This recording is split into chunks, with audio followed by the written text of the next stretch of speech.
கலந்து கொள்ள வந்த உங்கள் அனைவரையும் வரவேற்பதில் மிக்க மகிழ்ச்சி அடைகின்றேன். இன்றைய நிகழ்ச்சி நம்முடைய வணிகர்கள் எல்லோருமே நல்ல முறையில் இந்த அதாவது அரசனுடைய கொள்கையை தெரிந்து கொள்வதற்கும் நகைகள் வாங்குவதில் எப்படியெல்லாம் செய்யலாம் என்பது பற்றியும் தெரிந்து கொள்வதற்கு ஒரு வசதியாக இருக்கும் என்ற எண்ணத்தில் இதை ஏற்பாடு செய்திருக்கின்றோம். நகை வியாபாரியை சேர்ந்த தங்கமயில் ஜுவல்லரை சேர்ந்த ரமேஷ் வந்திருக்கின்றார். அவரை பற்றி சொல்ல வேண்டும்னா நிறையா சொல்லுவாங்க. அவர் முறையாக முத்து அவர்கள் அறிமுகப்படுத்துவார். இந்த தங்கமயில் ஜுவல்லர் ஆரம்பத்தில் இவங்க சிலான்லேருந்து வந்தவங்க, நம்ம மதுரையில் இருந்தாங்க. விருதுநகரில் பிரான்ச் ஓப்பன் பண்ணது நான் மதுரையில் சேம்பர் ஆஃப் சேம்பரில் பிரசிடெண்ட்டாக இருக்கும்போது இங்கே நாங்கள் ஓப்பன் பண்ணோம் நான் விருதுநகரில். அப்போ தான் அந்த பெண்மணி சொல்லுவாங்களே, தங்கம் வாங்கினா தங்க வயலுக்கு வாங்கன்னு சொல்லுவாங்களே, அது ஆரம்பம். இப்படி ஒரு நிகழ்ச்சி நல்லா ரமேஷ் ரொம்ப நல்லா பேசுவார், தமாசாவும் சொல்லுவார், நல்லாயிருக்கும். கருத்தை கேட்கணும்.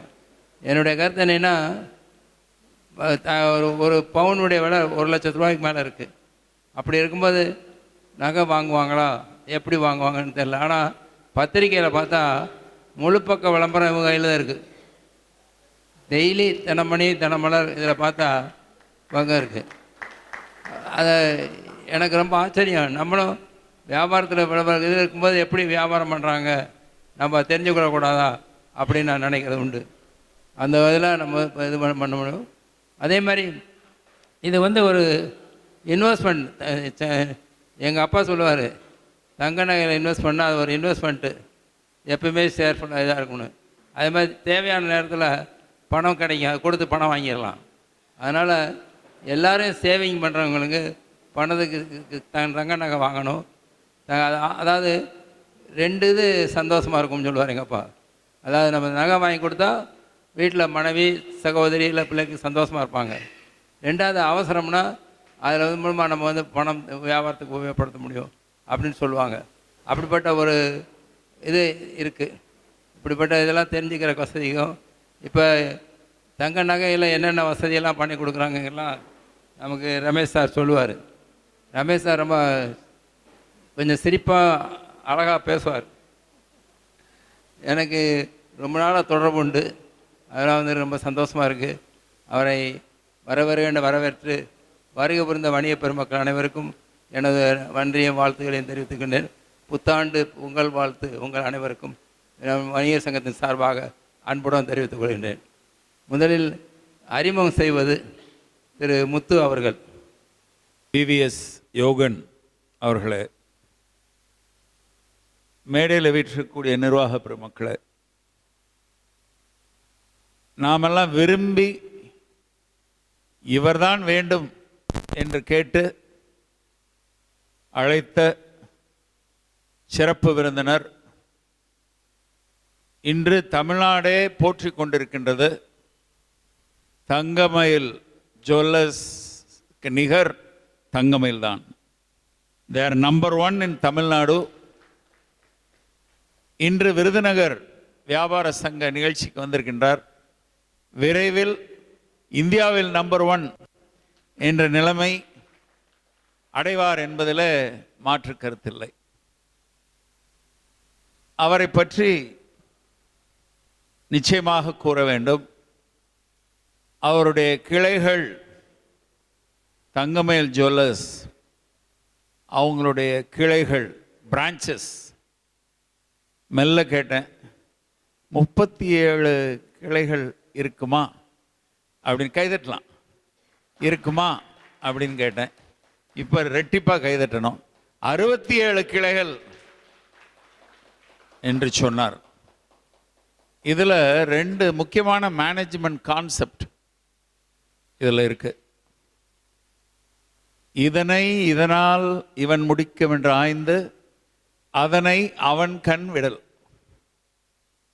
அதாவது முதலாளி தான் கல்லால் உட்காரணும், முதலாளி தான் டோட்டல் மேனேஜ்மெண்ட் பார்க்கணும் என்ற நிலை இருந்தால் இத்தனை கிளைகள் வைத்து நிர்வாகம் செய்ய முடியாது. அதனால் எந்த காரியத்தை யார் செய்வார், யார் சரியாக செய்வார் என்று சரியான பணியாளர்களை தேர்ந்தெடுத்து அவர்களிடம் ஒப்படைக்கும் போது இவ்வாறு மிகப்பெரிய ஒரு பிரம்மாண்டமான வளர்ச்சி சாத்தியமாகிறது என்று சொன்னால் மிகையாகாது. இது ஒரு திருக்குறள். அந்த திருக்குறளுக்கு உதாரணம் இன்றைக்கு நம்ம சிறப்பு விருந்தினர் ரமேஷ் அவர்கள். இது ஒன்று. இன்னொரு உதாரணம், காலையிலேருந்து ராத்திரி வரைக்கும் எல்லா வேலையும் நான் எழுத்து போட்டு பார்க்குறேன் அப்படின்னா அதற்கு வளர்ச்சி கிடையாது. அது இன்னொரு மேனேஜ்மெண்ட் கான்செப்ட். அது என்னென்னா மேனேஜ்மெண்ட் பை எக்ஸெப்ஷன். அதாவது அன்றாட அலுவல்களை பார்க்கறதுக்கு பல்லாயிரம் பேர் இருக்கிறாங்க அவங்க நிறுவனத்தில். அன்றாட அலுவலை பார்க்கறதுக்கு 67 கிளைகள். ஒரு கிளைக்கு 100 பேர்னா 6000 பேர், 3300 பேர் இருக்கிறாங்க. இதற்கு ஒரு கரவொலி எழுப்பி பாராட்டலாமே. 3300 பேருக்கு வேலை வாய்ப்பு கொடுத்துருக்கிறார். இப்போ மேனேஜ்மெண்ட் பை எக்ஸெப்ஷன் அப்படின்னா ரொம்ப சிம்பிள். அன்றாட ரொட்டீன் ஒர்க் யாருமே டாப் மேனேஜ்மெண்ட், குறிப்பாக ரமேஷ், அவங்களுடைய சகோதரர்கள், அவங்க பெரியண்ணா, அவங்கெல்லாம் பார்க்க வேண்டியதில்லை ரொட்டீன் ஒர்க். ஸ்பெஷல் அட்டென்ஷன், தனி கவனம் எந்த காரியத்திற்கு தேவையோ அந்த காரியம் மட்டும் அவர்கள் பார்வைக்கு வரும். அந்த காரியத்தை அவர்கள் பார்ப்பார்கள். அந்த அளவுக்கு ஒரு நிர்வாக திறன் பெற்ற ஒரு அருமையான நிறுவனம் தங்கமயில் ஜுவல்லர்ஸ். அதற்கு வழிகாட்டியாக, தலைவராக நமது ரமேஷ் அவர்கள் சிறப்பாக செயலாற்றி வருகிறார்கள். அவர்களை நான் பாராட்டுகின்றேன், வாழ்த்துகின்றேன். எனக்கு ஒரு மிகப்பெரிய வாய்ப்பு கிடைத்தது.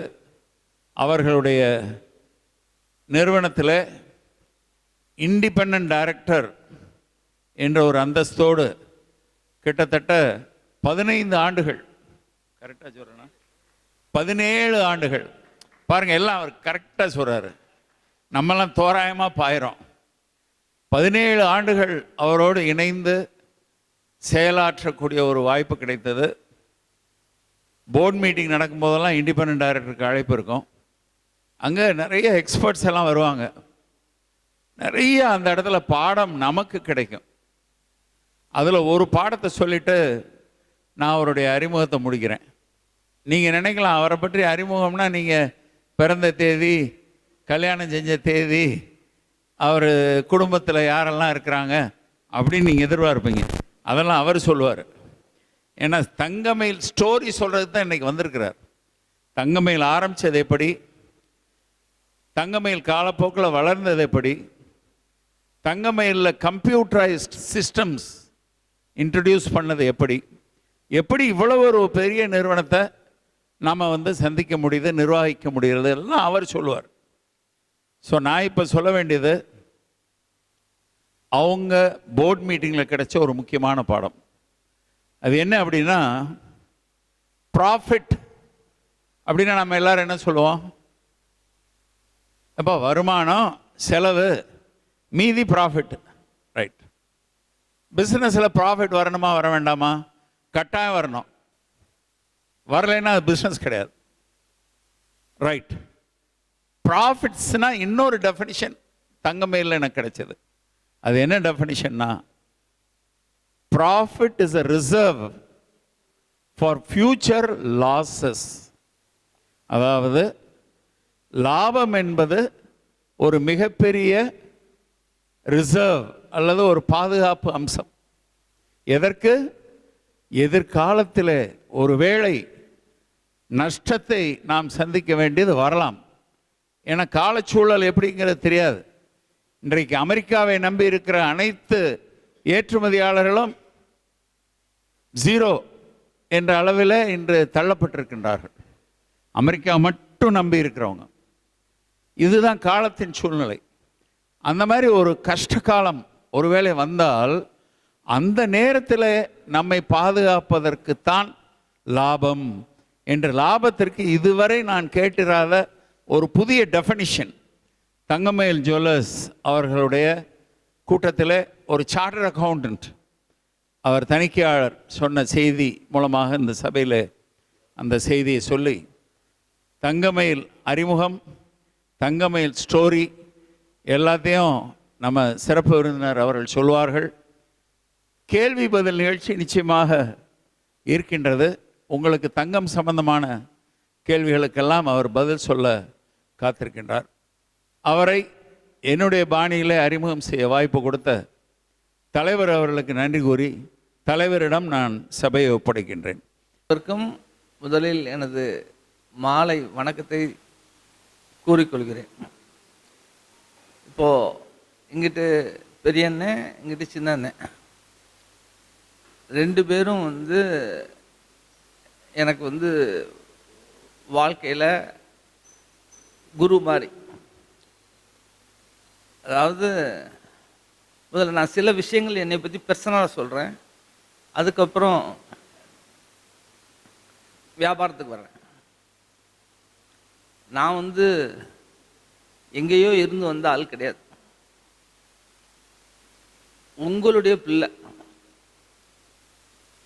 நான் படித்தது வளர்ந்தது எல்லாமே விருதுநகர் இந்து நடார் உயர்நிலைப்பள்ளி மதுரை.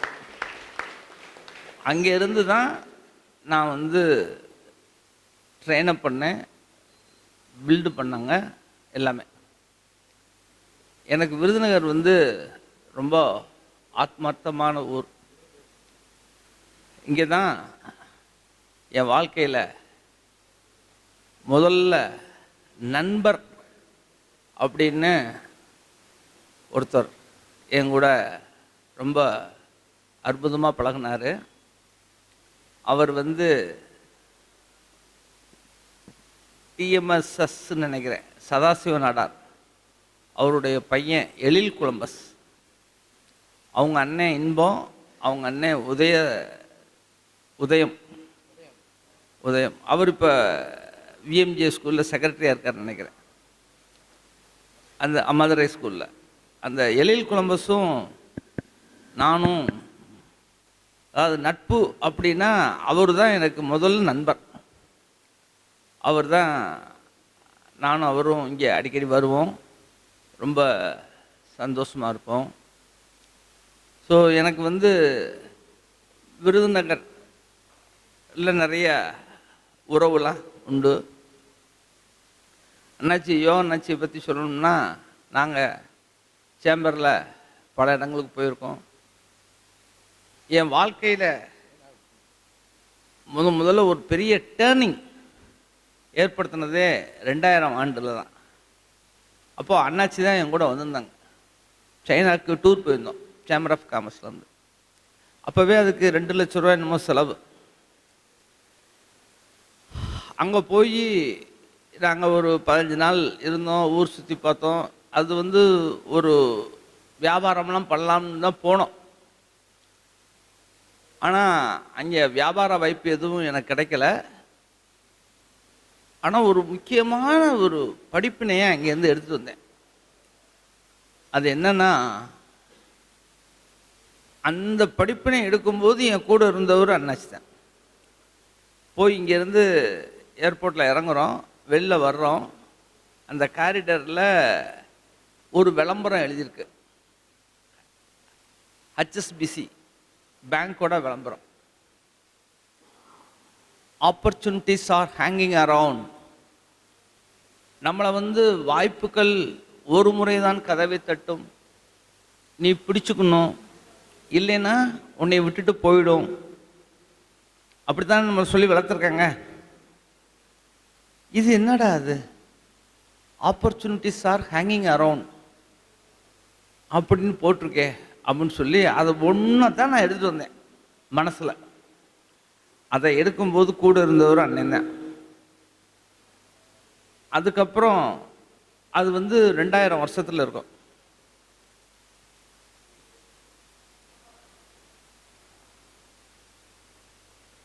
அதுக்கப்புறம் நாங்கள் வந்து 2008 நினைக்கிறேன் 7ல் நாங்கள் வந்து பப்ளிக் லிமிடெட் கம்பெனியாக மாற்றுறோம். அப்போ இண்டிபெண்ட் டைரக்டர் போடணும். அப்போது நமக்கு ஆத்மார்த்தமான ஆள் இருக்கணும் அப்படின்னு சொல்லி அண்ணாச்சி முத்து அண்ணாச்சி, நம்ம சீனியர் பிரசிடென்ட் ரத்னவேல் அண்ணாச்சி, ஓரா லால்ஜி ஓரா, இவங்களையெல்லாம் ஒரு இண்டிபெண்ட் டைரக்டரை போட்டு நம்ம கம்பெனியை ஸ்டார்ட் பண்ணோம். ஸோ இவங்க 2 பேரும் வந்து எனக்கு வந்து பக்கபலம், உறுதுணை. இவங்களுடைய பல ஆலோசனையில் தான் நாங்கள் வளர்ந்துருக்கோம். இது உங்களுக்கு தெரியாத விஷயம்னாலும் நான் சொல்கிறேன். இப்போ நான் சப்ஜெக்டுக்கு வரேன்.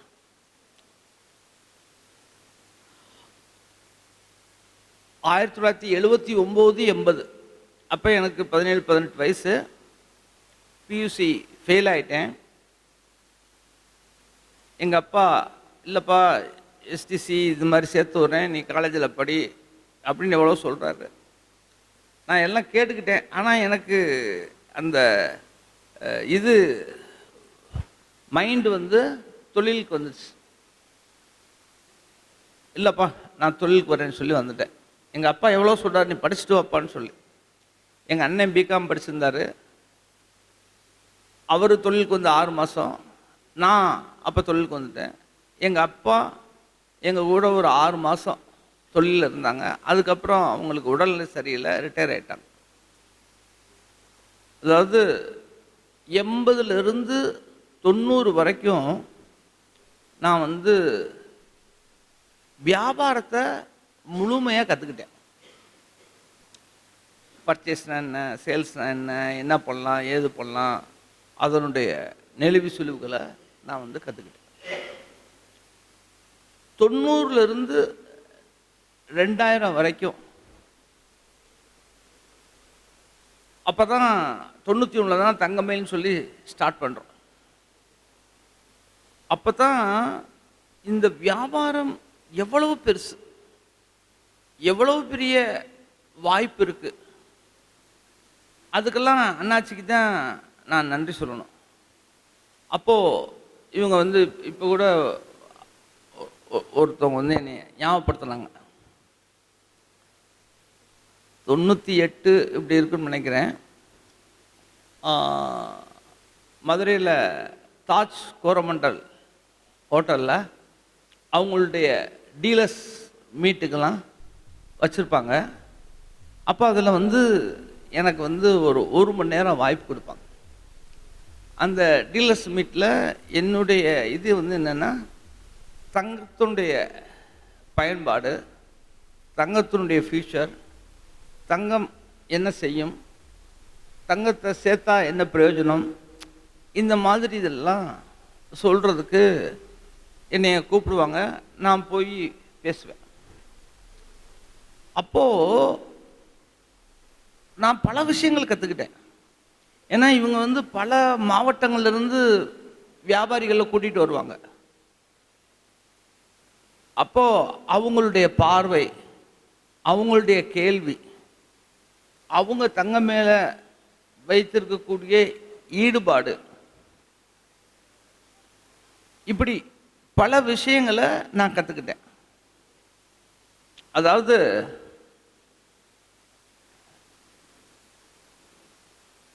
இவங்க அந்த விஷயத்தில் கற்றுக்கிட்ட ஒரு விஷயம் என்னன்னா,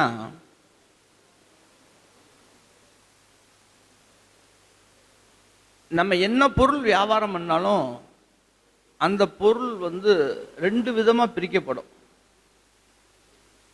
ஒன்றும் தேவை. இப்போ அண்ணாச்சிலாம் ஆயில் வியாபாரம் பண்ணுறாங்க, அது தேவை. அது அழிஞ்சிக்கிட்டே இருக்கும், சாப்பிட்டுக்கிட்டே இருப்பாங்க, அது தேவை. இப்போ சில பேர் துணிமணி வியாபாரம் பண்ணுறாங்க, கார் வியாபாரம் பண்ணுறாங்க, பைக் வியாபாரம் பண்ணுறாங்க. இப்படி அது ஆசை. ரைட்டா? இவங்க மீட்டிங்க்கு நான் கிட்டத்தட்ட ஒரு 10-12 தடவை போயிருப்பேன், இருக்குமாச்சு. 10-12 தடவை நான் போய் பார்த்து பேசத்தான் எனக்கே புரிஞ்சு, நாம் பண்ற தொழில்ல மட்டும்தான் தேவை ஆசை ரெண்டும் இருக்குங்கிறதே. அதை கத்துக்கிட்டதே இவங்க மீட்டிங்ல போய் தான். நான் சொல்ற சப்ஜெக்ட் புரியுதுங்களா உங்களுக்கு? என் தங்கத்தின் மேல தேவையும் இருக்கு. ஏன்னா குழந்தைகள் இருக்குன்னா கல்யாணம் பண்ணணும், காட்சி பண்ணணும், கரையேற்றணும். அப்போ வந்து நம்ம தங்கம் போடுறோம். இது வந்து தேவை. ஆசை அப்படின்னா பெண்களுக்கும்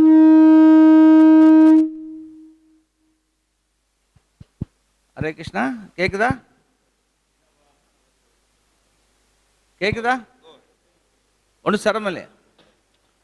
அப்போ தேவையும் ஆசையும் உடைய தொழில் நம்ம இருக்கோம்.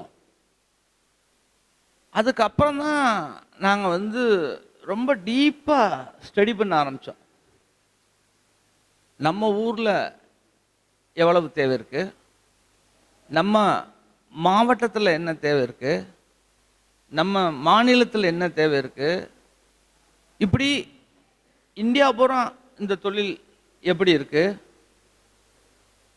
அப்போ எல்லாம் அதுக்கப்புறம் வந்து நிறைய தொழிலில் வந்து மாற்றங்களும் வரும். இப்போ ஒரு உதாரணத்துக்கு நான் சொல்கிறேனே, கொஞ்ச நாளைக்கு முன்னாடிலாம் ஒரு பேஜர்னு சொல்லி ஒன்று வந்துச்சு. அது ஒரு 2 வருஷம் என்னமோ இருந்துச்சு. அதுக்கப்புறம் அது காணவே காணோம். இன்னும் சொல்லப்போனால் நான் சின்ன பிள்ளைலாம் போய் டைப் கிளாஸ் போவேன். இப்போ யாரும் எந்த பிள்ளைகளும் டைப் கிளாஸ் போகல. ஏன்னா அதெல்லாம் அப்படியே டெக்னாலஜி. இப்போ நம்ம வந்து ஒரு காலத்தில் ஃபிலிம் கேமரா யூஸ் பண்ணோம், இப்போ டிஜிட்டல் கேமரா. ஸோ சில தொழில்கள் வந்து உருவாகுது, ஒரு காலம் நடக்குது, அப்புறம் அது காணாமல் போயிடுது. அப்போ ஏன் நம்ம தங்க தொழில் எப்படி, இது எவ்வளோ காலத்துக்கு இருக்கும், எப்படி இருக்கும் அப்படிங்கிறதெல்லாம் ஸ்டடி பண்ணுறோம். அப்போ தான் தெரிய வருது, தெற்காவணி முழுவதில் மாணிக்க வாசகர் வந்து மாணிக்க வித்த காலத்திலிருந்து இந்த பஜார் இருக்குன்னு. மாணிக்க வாசகர் எவ்வளவு காலம்? அப்போது நாங்கள் சில முடிவுகளுக்கெல்லாம் வர்றோம். என்ன முடிவு? தங்க வியாபாரம் தான் அவன் நம்மளை பார்க்குறான். ஸோ அந்த மாதிரிலாம் ஒரு ஒரு தாட்ஸு. அப்போது வந்து எங்கள் மிஷினரி வந்து ரொம்ப அற்புதமாக மாறுது. எவ்வளோ வாய்ப்பு இருக்குது, இப்படி ஒன்று ஒன்றா யோசனை பண்ணிட்டே வர்றோம். இப்படியெல்லாம் இருக்கக்கூடிய தொழிலில் அந்த மிஷினரி அதை மட்டும் நாங்கள் கையில் எடுத்தோம். ஃபஸ்ட்டு வந்து வேர் ஆர் வி, நாம் எங்கே இருக்கோம் பொருளாதார லெவலில். அண்ணே ராதாகிருஷ்ணனுக்கெலாம் நல்லாவே தெரியும். அவர் மச்சரும் நானும் கிளாஸ்மேட்டு. நான் சின்ன பிள்ளையிலேருந்து அவர் என்கிட்ட வருவார். அப்படி தானே? ஆமாம் ஆமாம், உட்காருங்க. என்ன அவ்வளவு, அதாவது அந்த சக வியாபாரிகள் என்ன செய்கிறாங்க, நாம் எங்கே இருக்கோம், நம்மளுடைய கெப்பாசிட்டி என்ன, இந்த தொழிலுக்கு என்னென்னலாம் வேணும். அப்போது ஃபஸ்ட்டு வந்து வேர் ஆர் வி, நாம் எங்கே இருக்கோம் அப்படிங்கிறத முடிவு எடுக்கிறோம்னா தெரிஞ்சுக்கிறோம். இது வந்து நான் சொல்கிறது வந்து என் தொழிலுக்கு மட்டும் இல்லாமல் குடும்பத்துக்குமே நான் வந்து வேர் ஆர் வி, பொருளாதார ரீதியில் நம்ம எங்கே இருக்கோம் அப்படிங்கிறத அப்பப்போ கணக்கு பார்த்துக்கிட்டே இருப்போம். அதுக்கு அடுத்து ஒய் ஆர் வி தேர், நாம் ஏன் இங்கே இருக்கோம், நம்மளுடைய நிலைமைக்கு, நம்மளுடைய கெப்பாசிட்டிக்கு, நம்ம தொழில் இருக்கக்கூடிய வளர்ச்சிக்கு, வாய்ப்புக்கு நாம் மதுரையில் மட்டும் தொழில் பண்ணால் போதுமா, இல்லை இந்த தொழிலை பல மடங்கு விருத்தி பண்ணலாமா அப்படிங்கிறத சயின்டிஃபிக்காக நாங்கள் வந்து ஆராய்ச்சி பண்ண ஆரம்பித்தோம். அப்போது எங்களுக்கு தெரிய வருது, இந்த தொழிலோட pros and cons, dos and don'ts, இதில் உள்ள நல்லது என்ன, இதில் உள்ள கெட்டது என்ன, நல்லதை எப்படி கூட்டணும், கெட்டதுகளை எப்படி தவிர்க்கணும் அப்படிங்கிறதெல்லாம் நாங்கள் வந்து 90லேருந்து 2000 வரைக்கும் நாங்கள் வந்து பூரா ஸ்டடி பண்ணி 85லேயே நாங்கள் முடிவு பண்ணிட்டோம் பிராண்டிங் பண்ணணும், எப்படி வியாபாரத்தை எடுத்துகிட்டு போகணும். ஆனால் முடிவு பண்ணிட்டோம்னா உடனே செய்யலை, அதுக்குண்டான காலங்கள் வர்றது வரைக்கும் நாங்கள் வந்து ரொம்ப பொறுமையாக. இதில் வந்து ஒரு விஷயம் சொல்லணும் அப்படின்னா, எங்களை ஒவ்வொரு சனமும் தகுதி உடையவர்களாக மாற்றிக்கொண்டே இருந்தோம். அது வந்து ஒரு பெரிய ப்ராசஸ். அப்பெல்லாம் என்னைய சேர்ந்தவங்கெல்லாம் 2 வருஷத்துக்கு ஒருக்க ஒரு சொத்து வாங்கிடுவோம். எங்கள் தாய் பிள்ளைக சக வியாபாரிகள்லாம் நாங்கள் செய்யவே மாட்டோம். இன்னும் சொல்லப்போனால் 80ல் வீடு கட்டி 80ல் தான் வடக்கு மாசு வீடு கட்டி வந்தோம். அதுக்கப்புறம் 2010 தான் இப்போ நான் இருக்கிற வீடு கட்டி போயிருக்கேன். அது வரைக்கும் நான் வந்து தொழிலை தவிர பணத்தை டைவர்ட் பண்ணுறதே இல்லை. அது மட்டும் இல்லாமல் பொதுவாக நம்ம வந்து ட்ரேடர்ஸ், நம்ம கவனம் பூரா வாங்குவோம் விற்போம் இதில் தான் இருக்கும். ஆனால் நாங்கள் வந்து ஆர்என்டி பண்ணுவோம். இந்த பணத்தை என்ன செய்யணும், எப்படி செய்யணும், ஃப்யூச்சரில் என்ன தேவை இருக்கும், அதுக்கு நம்ம என்னென்ன மாதிரிலாம் நம்மளை மாற்றிக்கணும் அப்படின்னு சொல்லி அப்போவே ஹெச்ஆர் டிபார்ட்மெண்ட்டை நான் தான் கையில் எடுத்தது.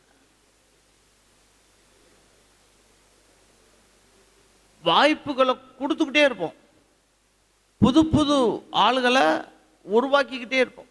அன்னையிலிருந்து இன்னைக்கு தேதி வரைக்கும் தங்கமயிலோட வெற்றிக்கு ஒரு சில விஷயங்கள் ரொம்ப இம்பார்ட்டன்ட். ஃபஸ்ட்டு வந்து வருமானத்தை வெளில எடுக்கிறது இல்லை, இது ஒரு பேசிக் திங்ஸ். ரெண்டாவது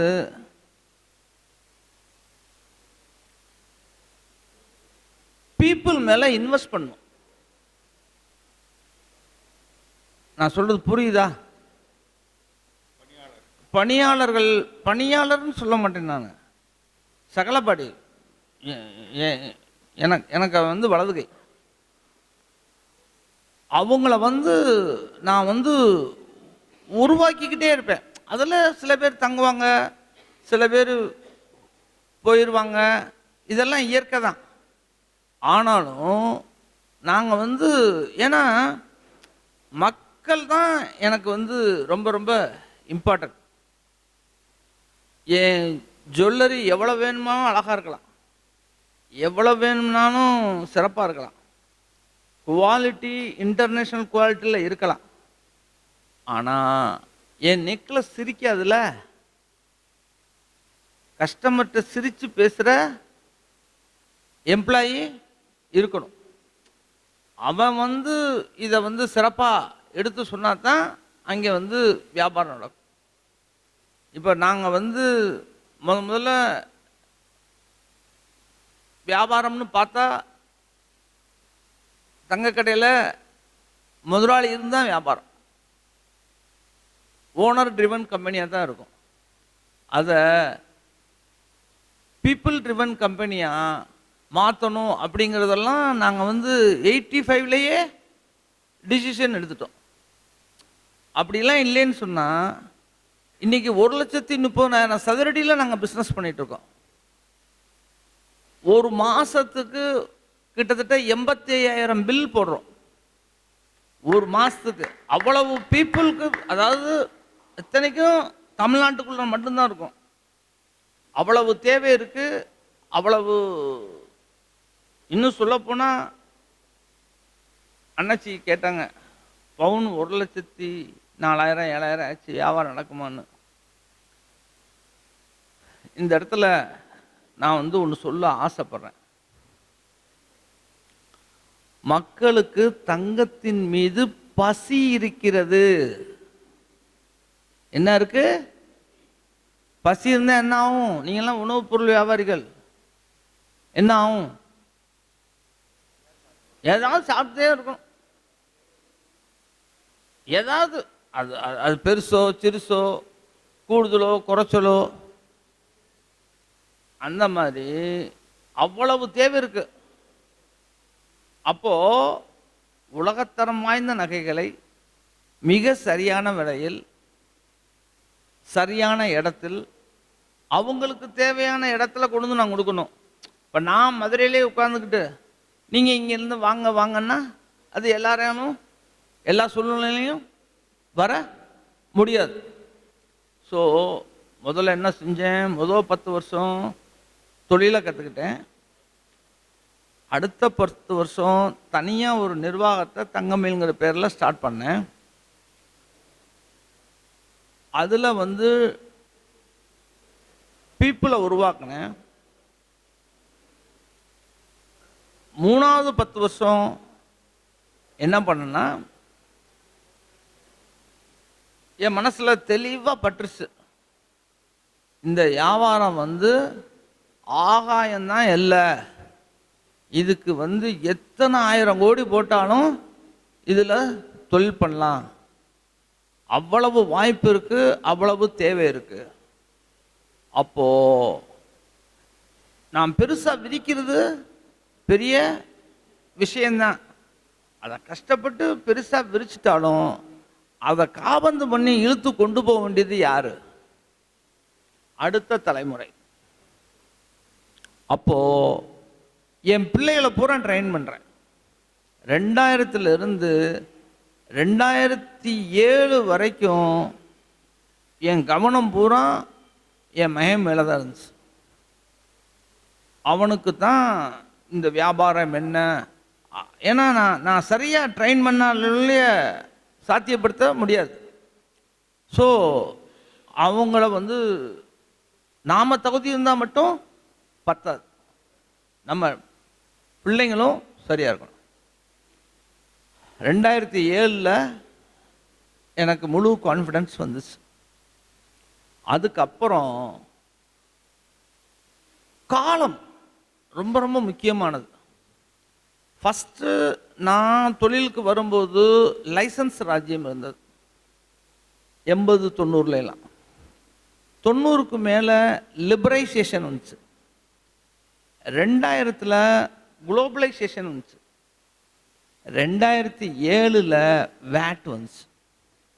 2017 ஜிஎஸ்டி வந்துச்சு. இந்த மாற்றங்களை எல்லாம் நாங்கள் வந்து சரியாக கணிச்சு, அந்த கப்பல் காற்று எந்த திசையில் அடிக்குதோ அதை கரெக்டாக திருப்பி நாங்கள் கொண்டு போய் நிப்பாட்டிடுவோம். ஒரு மாற்றம் வருதுன்னா இதனால் அடுத்து என்ன நடக்கும், இது எப்படி போகும் அப்படிங்கிறத ஃப்யூச்சரை அழகாக கணிச்சு கரெக்டாக கொண்டு போய் நிப்பாட்டி எங்கள் பிள்ளைகளை வந்து உருவாக்கணும். எங்கள் பிள்ளைங்களும் நல்லா வந்துட்டாங்கன்னு சொன்னதுக்கு அப்புறம் தான் 2010 ஐபிஓ போடும். அதாவது அது வரைக்கும் சொந்த முதல்ல தான் வியாபாரம் பண்ணிட்டு இருந்தோம். ஐபிஓ போனோம். ஐபிஓ போனோம் அப்படின்னு சொன்னால் அது ஒரு பெரிய சப்ஜெக்ட்.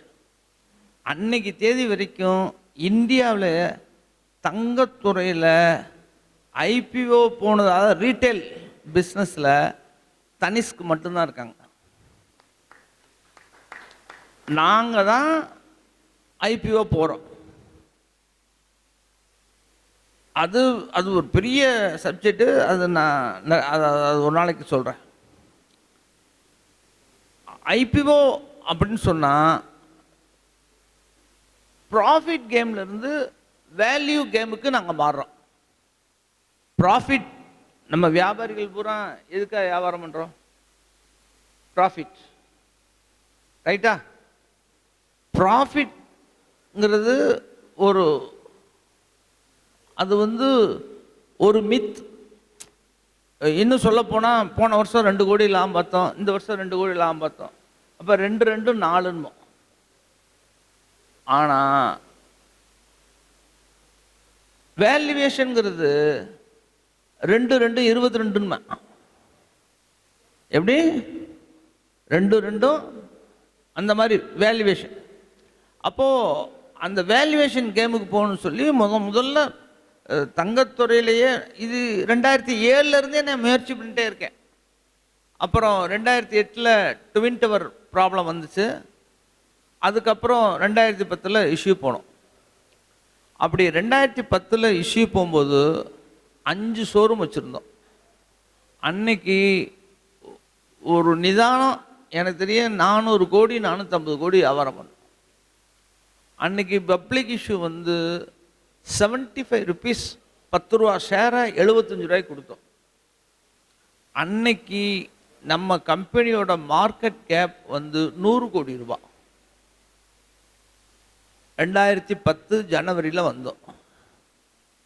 15 வருஷம். இன்னைக்கு நம்ம கம்பெனியோட மார்க்கெட் கேப் 12,000 கோடி ரூபாய். அதாவது ஒரு வியாபாரியா நம்ம என்ன செய்வோம்? ப்ராஃபிட் பண்ணுவோம். அப்படித்தானே? நான் சொல்றது ரைட்டா? இல்லை ரொம்ப யோசிக்கிறீங்களே? இல்லை நான் ஏதாவது தவறாக சொல்கிறேன்னா?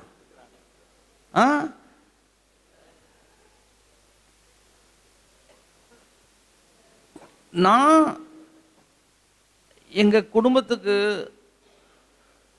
ப்ராஃபிட் பண்ணல, வெல்த் கிரியேட் பண்ண. புரியுதா? புரியல? அதாவது அன்னைக்கு, அதாவது 100 கோடி ரூபாய் மார்க்கெட் கேப் இருக்கிற அன்னைக்கு எங்கள் குடும்பத்தினுடைய ஷேர் 65 கோடி ரூபாய், 65%. 35% மக்கள்கிட்ட பணம் வாங்கி அதை எங்கள் கம்பெனியில் மூலதனமாக்கி, அதாவது சீட் கேபிட்டலாக மாற்றி அதை வச்சு வியாபாரம் பண்ணி ப்ராஃபிட் கொடுத்து வெல்த் கிரியேட் பண்ணி வேல்யூவேஷன் கொடுத்து அது இன்னைக்கு 12,000 crores. இன்னைக்கு எங்கள் ஃபேமிலியோட ஷேர் அதில் 62%. முதல்ல 65 இருந்துச்சு. இப்போ ரைட்ஸ் இஷ்யூ போனதுனால 3% டைல்யூட் பண்ணோம். 62%. அப்போது அன்னைக்கு 65 கோடி ஃபேமிலி வெல்த், கம்பெனியோட வெல்த். இன்னைக்கு கிட்டத்தட்ட 7,000 கோடி ஃபேமிலியோட. ஸோ என்னதான் நம்ம முக்கி தக்கி சம்பாத்தியம் பண்ணாலும் நம்ம இவ்வளவுலாம் சம்பாத்தியம் பண்ண முடியாது. ஸோ வெல்த் கிரியேஷன் பண்ணணும்னா நீங்கள் ஐபிஓ போகணும், ஷேர் பண்ணணும், மக்களோட மக்களாக சம்பாத்தியம் பண்ண பொருள்களை மக்களுக்கு ஷேர் பண்ணணும். இதே இன்னொரு பாணிப்பில் நான் சொல்கிறேன்.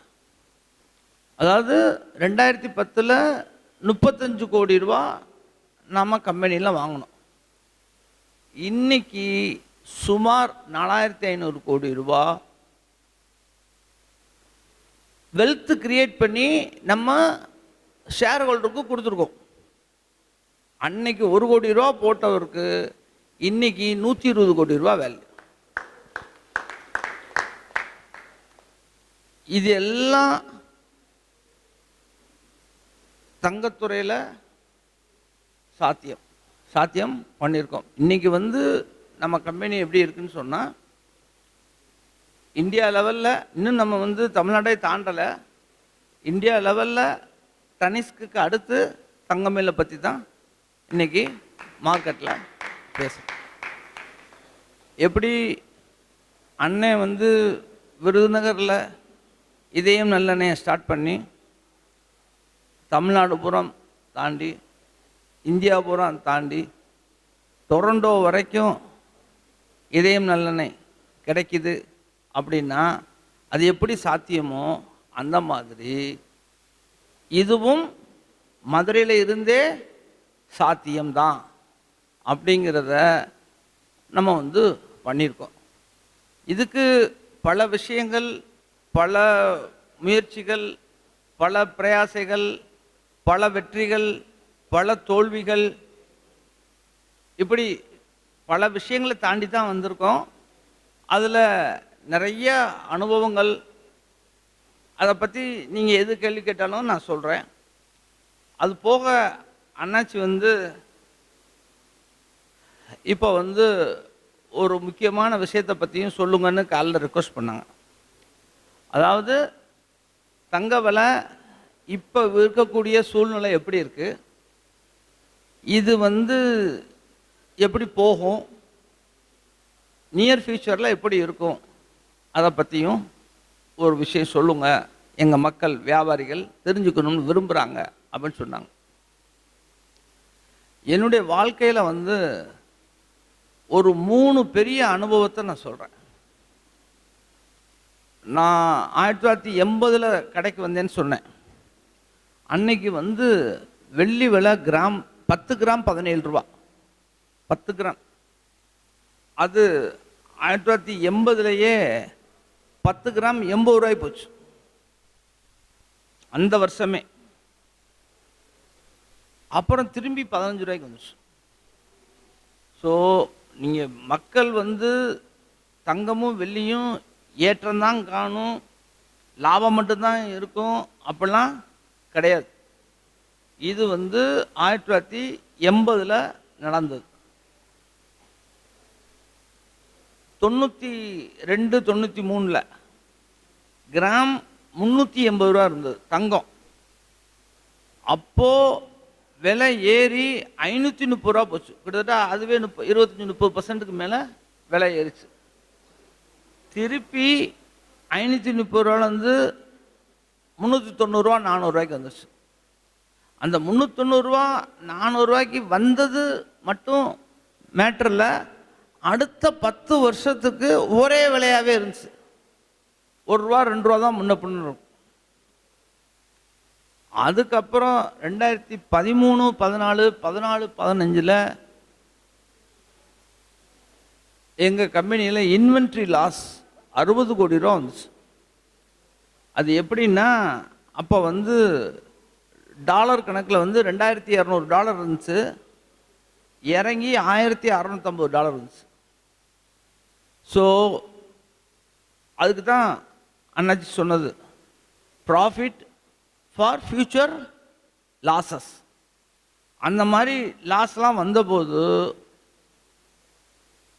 எங்கள்கிட்ட நாங்கள் எப்படி சமாளித்து மேல்நோக்கி வந்தோம்னா, எங்கள் முதல் தொழிலேயே முழுமையாக இருந்தது. அதனால எங்களால் சமாளிக்க முடிஞ்சு. லாபம்னாலும் அது எங்களுக்கு தான் தெரியும், நஷ்டம்னாலும் எங்களுக்கு தான் தெரியும். சந்தோஷமாக நாங்கள் பாட்டுக்கு கொண்டு வந்துட்டோம். ஆனால் மற்றவங்கள மாதிரி நான் தொழிலேருந்து லாபம் வந்தோடனே எடுத்து நான் அந்த சொத்தை வாங்குகிறேன், இந்த சொத்தை வாங்குகிறேன், அதை பண்ணுறேன், இதை பண்ணுறேன் அப்படின்னு சொல்லியிருந்தா என்ன ஆயிருக்கும்? ஸோ தங்க விலைங்கிறது வந்து நம்ம கையில் இல்லை. ஏன்னா நம்ம நாட்டில் தங்கமோ வெள்ளியோ பெருசாக உற்பத்தி இல்லை. நம்ம வெளிநாட்டிலேருந்து தான் இம்போர்ட் பண்ணுறோம். So Indian rupee versus dollar plus foreign environment, இதை பற்றிலாம் உள்ள சூழ்நிலை தான் தங்க விலை. ஏறுறதுனால அதுதான் சாஸ்வதமோ இறங்குறதுனால அதுதான் பயமோ கிடையாது. என்னுடைய ஆலோசனை என்னன்னா, தேவைக்கு வாங்கிருங்க, அது தப்பு இல்லை. ஏன்னா குடும்பத்தில் பிள்ளைங்க இருக்கு, கல்யாணம் பண்ண போகிறோம், காட்சி பண்ண போகிறோம், நல்லது கெட்டது அவங்கவுங்க அவங்களுடைய ஸ்டேட்டஸ் தகுந்த மாதிரி 100 பவுன் ஏதோ அதை கிராஜுவலாக வாங்கிருங்க. ஆனால் இப்போ ரீசண்டாக நான் ஒரு தவறுதலான ஒரு கண்ணோட்டத்தை பார்க்குறேன். என்ன செய்கிறாங்கன்னா, கவர்மெண்ட் வந்து விவசாயிகள் இந்த மாதிரி பல விஷயங்களில் சலுகை வட்டிக்கு பணம் தர்றாங்க. அதை மக்கள் வந்து தவறுதலாக பயன்படுத்துகிறாங்க. ஒரு 10 பவுனை கொண்டு போகிறது, ஒரு பேங்கில் வைக்கிறது, பணத்தை வாங்கிட்டு வர்றது, திருப்பி வந்து என்கிட்ட வந்து 8 பவுன் வாங்குறது, திருப்பி இந்த 8 பவுனை கொண்டு போகிறது, வேறு பேங்கில் வைக்கிறது, அதுலேருந்து எடுத்துகிட்டு வந்து 6 பவுனை வாங்குறது. அப்போது வட்டி குட்டி போட்டுரும். இன்னைக்கு விலை ஏறுது, வாஸ்தவம் தான். இது வந்து ரைட்டுன்னு சொல்ல முடியாது, தப்புன்னு சொல்ல முடியாது. நான் உள்ளார வரும்போது மார்க்கெட்டில் கிராம் 60 ரூபா, இன்றைக்கி 15,500 ரூபா, நான் ஒத்துக்கிறேன். ஆனால் இது சாஸ்வதமானு கேட்டால் யாருக்குமே தெரியாது. நாளைக்கே ட்ரம்பு பகவான்கிட்ட போயிட்டாருன்னா முடிஞ்சு போச்சு, எல்லாமே மாறி போயிடும். யார் என்னைக்கு எப்படி இருப்பாங்கன்னு யாருக்கும் தெரியாது. சரி, அப்படி பார்த்தா இன்னும் ட்ரம்பு இருக்கிற வரைக்கும் இன்னும் 1 வருஷம் 2 வருஷத்துக்கு இந்த நிச்சயமற்ற சூழல் தான் இருக்கான்னா அதான் இருக்குது. ஸோ தேவைக்கு வாங்கிக்கோங்க. கடன் வாங்கி யாரும் தங்கத்தில் வெள்ளியில் இன்வெஸ்ட் பண்ணாங்க. இது என்னுடைய ஹம்பிள் ரிக்வஸ்ட்.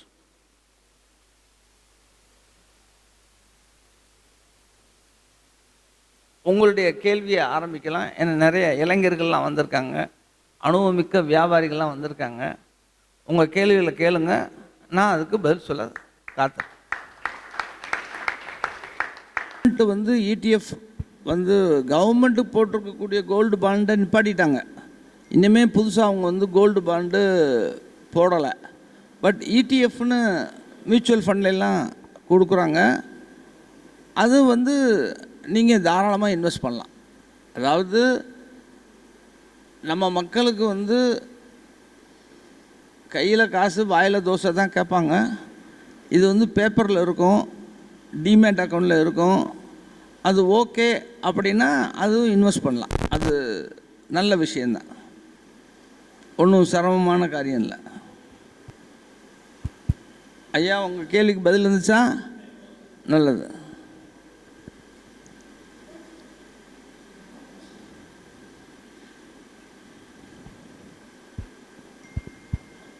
நான் வந்து விருதுநகர் வியாபாரிகள் நிறையா தங்கத்தை பற்றி கேள்வி கேட்பாங்கங்கிற ஆர்வத்தோடு வந்திருக்கேன்.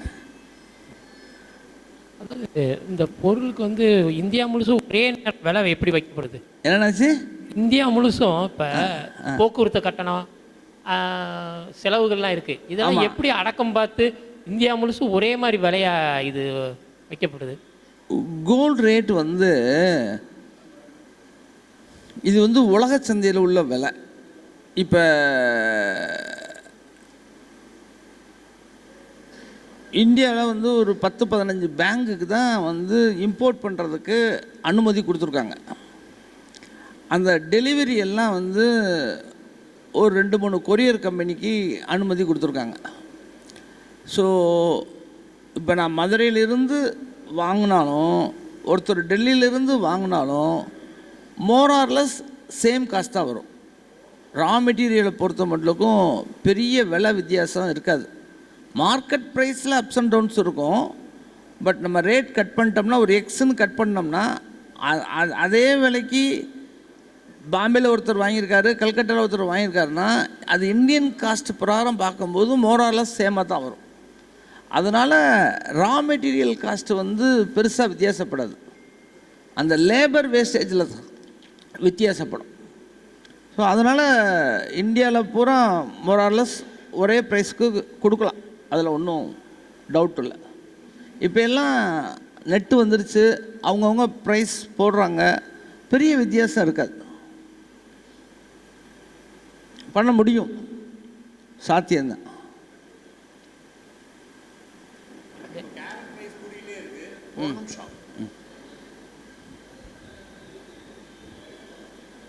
முன்னாடி வந்து 22 கேரட் 20 கேரட் இந்த மாதிரி தான் மெயினாக மேனுஃபேக்சர் பண்ணிட்டுறாங்க. இப்போ 18 கேரட் 9 கேரட். இனிமேல் ஃபியூச்சரிஸ்டிக் வந்து மக்கள் அதை நோக்கி போவாங்களா அண்ணாச்சி? இது நல்ல கேள்வி. மக்கள் அதை நோக்கி போவாங்களா அப்படிங்கிறது அது மக்களுடைய விருப்பத்தை பொறுத்தது. நான் வந்து ஒரு வியாபாரி, என்கிட்ட 22 கேட்டால் 22 கொடுக்க போகிறேன், 18 கேட்டால் 18 கொடுக்க போகிறேன், அவ்வளோதான். ஆனால் மக்கள் போவாங்களா, அது வந்து ஒரு $1 மில்லியன் கொஸ்டின். கண்டிப்பாக விருந்தினருக்காரங்க போக மாட்டாங்க. ஏன்னு கேளுங்க. நான் அந்த காலத்திலேயே வரும்போது இங்கே வந்து தண்ணி வந்து ரொம்ப உப்பாக இருக்கும். தேக்ஸா வச்சு தேத்தாங்கொட்டை போட்டு வச்சு அதை இது பண்ணி காலையில் எடுத்து குடித்ததெல்லாம் நான் பார்த்துருக்கேன். அப்படி தானே? இங்கே தண்ணி அப்படி தானே? சரி, இப்போ மாறி இருக்கலாம் என்ன. ஸோ இப்போ நீங்கள் வந்து தங்க நகை உபயோகிக்கும் போது நான் சொல்கிற சில விஷயத்தையெல்லாம் நீங்கள் பாருங்கள்.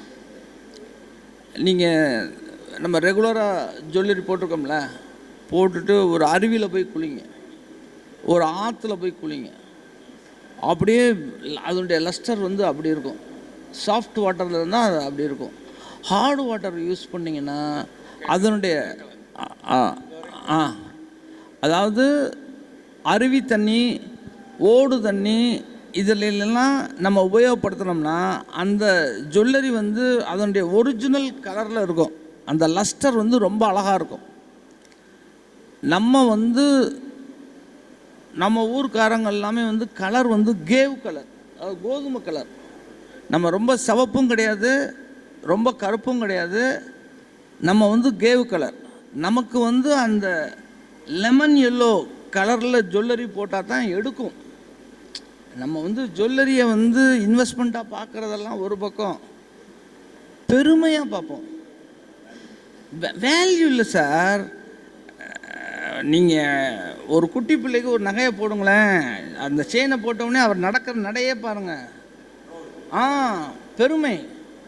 அப்போ அந்த பெருமை வந்து அந்த கலரில் தான் இருக்குது. அது வந்து இந்த மாதிரி தண்ணி உபயோகப்படுத்தக்கூடிய இடத்துல வந்து 18 கேரட்டோ கேரட்டேஜ் குறைய குறைய அது லஸ்டர் இருக்காது. அதை வந்து மக்கள் விரும்ப மாட்டாங்க. ஏதோ ஒரு ஆசைக்கு வாங்கிடுவாங்க, அப்புறம் வந்து அது எடுபடாது.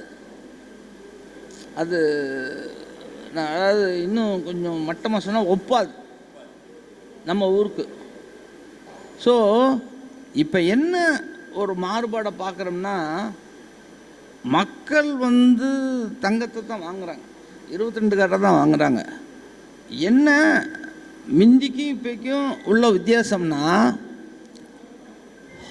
மிந்தி வந்து அவங்க வந்து கேட்கும்போதே எனக்கு 5 லட்சத்துக்கு நகை கொடு, இப்போ மிந்தி வந்து 5 பவுனில் கொடு, 10 பவுனில் கொடு அப்படின்னு இருந்தது மாறி இப்போ 2 லட்சத்துக்கு நகை கொடு, 5 லட்சத்துக்கு நகை கொடுன்னு சொல்லி அந்த மணி வெளியில் வந்துருச்சே ஒழிய, பட் வந்து கேரட்டு வந்து இன்றைக்கி தேதி வேறு மக்கள்கிட்ட இருந்து யார்கிட்டையும் அந்த அந்த ஒரு தேவை வரல. டைமண்ட் ஜுவல்லரி மட்டும் நம்ம வந்து 18 கேரட்டில் பண்ணுறோம். அது ஏன் அப்படின்னா மிக சிறிய கல்லுகள் இப்போ வந்து பயன்படுத்துகிறோம். அப்போது பிடிக்கணும்ல, அதுக்காகத்தான் அது 18 கேரட்டில் பண்ணுறோம். இன்னொன்று, டைமண்ட் ஜுவல்லரியை வந்து அதிகமாக போட்டு குளிக்கலாம் மாட்டாங்க. ஸோ அதனால் அது அது பெருசாக வித்தியாசம் தெரியாது. சரி, கிட்ட வச்சு சார். ஸோ மக்களுக்கு வந்து அந்த கேரட்டேஜ் குறைச்சி கேட்குறதுங்கிறது வந்து கொஞ்சம் கஷ்டம்தான்.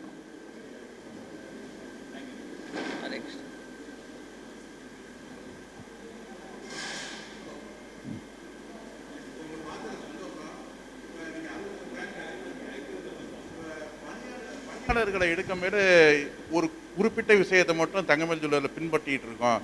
ஏன்னா நம்ம வந்து பிரான்ச்சஸை கூட்டிகிட்டே இருக்கணும்னா பணியாளர்களோட இம்பார்ட்டன்ஸ் வந்து ரொம்ப ஜாஸ்தியாக இருக்கும். அப்படி இருக்கும்போது நீங்கள் கடைபிடிக்கிற ஒரு ஒற்றை ரகசியம் இருக்கும். அதை பணியாளர்கள் எடுக்கும்போது படிப்பை பார்க்குறது, ஆட்டிடியூடை பார்க்குறது, ஸ்கில்லை பார்க்குறது, இது மாதிரி நிறையா இருக்கும். தங்கமேல் ஜுவல்லரியில் என்ன மாதிரியான ஒரு முக்கியத்துவத்தை இப்போ கொடுக்குறோம்? Very very very very simple. அதாவது உங்களுடைய கொஸ்டின் என்னன்னா,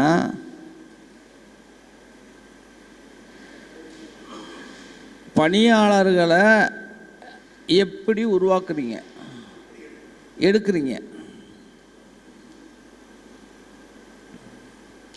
உட்காருங்க, நான் சொல்கிறேன். எடுக்கிறீங்க, வச்சுக்கிறீங்க, தக்க வச்சுக்கிறீங்க. அதாவது ஃபஸ்ட்டு நாங்கள் பார்க்குறது ஆட்டிடியூட். அவங்களுடைய ஆட்டிடியூட் எப்படி இருக்குன்னு தான் பார்ப்போம். அவர் கருப்பாக இருக்கார், சிவப்பாக இருக்கார், படிச்சிருக்காரு, இதெல்லாம் அப்புறம் தான். எல்லாம் படித்தும் ஆட்டிடியூட் சரியில்லைன்னா தேங்க்யூ. ரெண்டாவது என்னென்னா, எங்கள் நிர்வாகத்தில் ஆட்டிடியூட் அப்படின்னா கேரக்டர், அணுகுமுறை, ஸ்மைலிங் ஃபேஸ், எல்லாமே தான். ஆட்டிடியூடுங்கிறது தான் ரொம்ப ரொம்ப முக்கியம். ரெண்டாவது,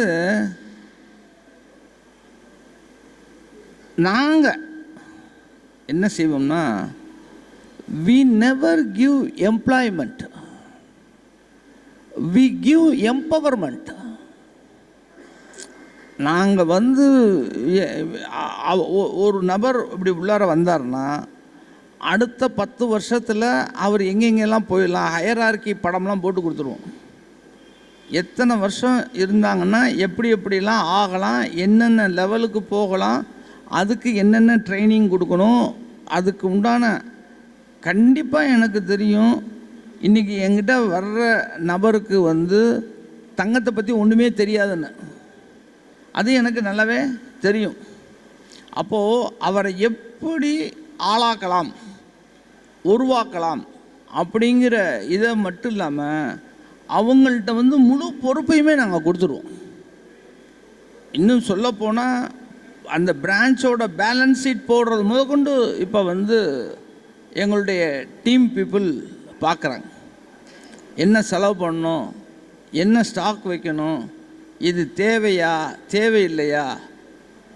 அண்ணாச்சி சொன்ன மாதிரி டே டு டே வேலைகள் எதிரையுமே நாங்கள் தலையிடுறதில்ல. ஒரு சில பின் பாயிண்ட்ஸ் வச்சுருப்போம், அதை மட்டும்தான் நாங்கள் மானிட்டர் பண்ணிட்டே இருப்போம். ஃபுல் ரெஸ்பான்சிபிலிட்டியை அவங்க கையில் கொடுக்கறதுனால, அதாவது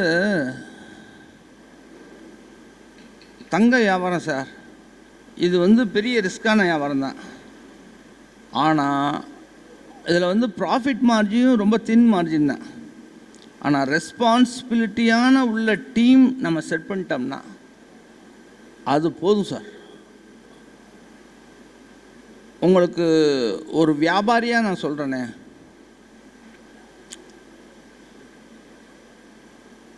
அந்த காலத்தில் மீன் பிடிக்க போகும்ல, இப்போ அது இருக்கா இல்லையான்னு தெரியல.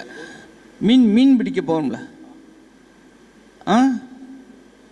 பானைப்பொறின்னு கேள்விப்பட்டீங்களா? ஐர மீன் பிடிக்கிறதெல்லாம் இப்போ ஐர மீனே இல்லை. நான் சொல்கிறது பழையவங்களுக்கு தெரியும். பானைப்பொறி பார்த்துருக்கீங்களா? சைடில் போட்டு ஒரு மடை மாதிரி வச்சு அப்படியே வச்சுருவோம், அவ்வளோதான்.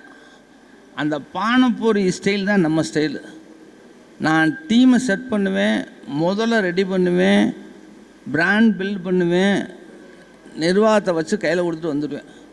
இந்த பானைப்பொரியை பற்றி நீங்கள் கொஞ்சம் தெரிஞ்சுங்க. பானைப்பொரி வச்சாச்சுன்னா ஒரு 10-12 வச்சுட்டு வந்துடுவார். அதுக்கப்புறம் அவருக்கு வேலை போய் பானையிலேருந்து அள்ளிக்கிட்டே இருக்க வேண்டியதுதான், வேறு வேலையே கிடையாது. அந்த மாதிரி நீங்கள் system, process, technology, innovation, team இதெல்லாம் செட் பண்ணியாச்சுன்னு சொன்னால் அது பாட்டுக்கு போயிட்டே இருக்கும். தவறுகள் 1-2 நடக்கும், அதை நம்ம திருத்திக்க வேண்டியது. ஹரே கிருஷ்ணா.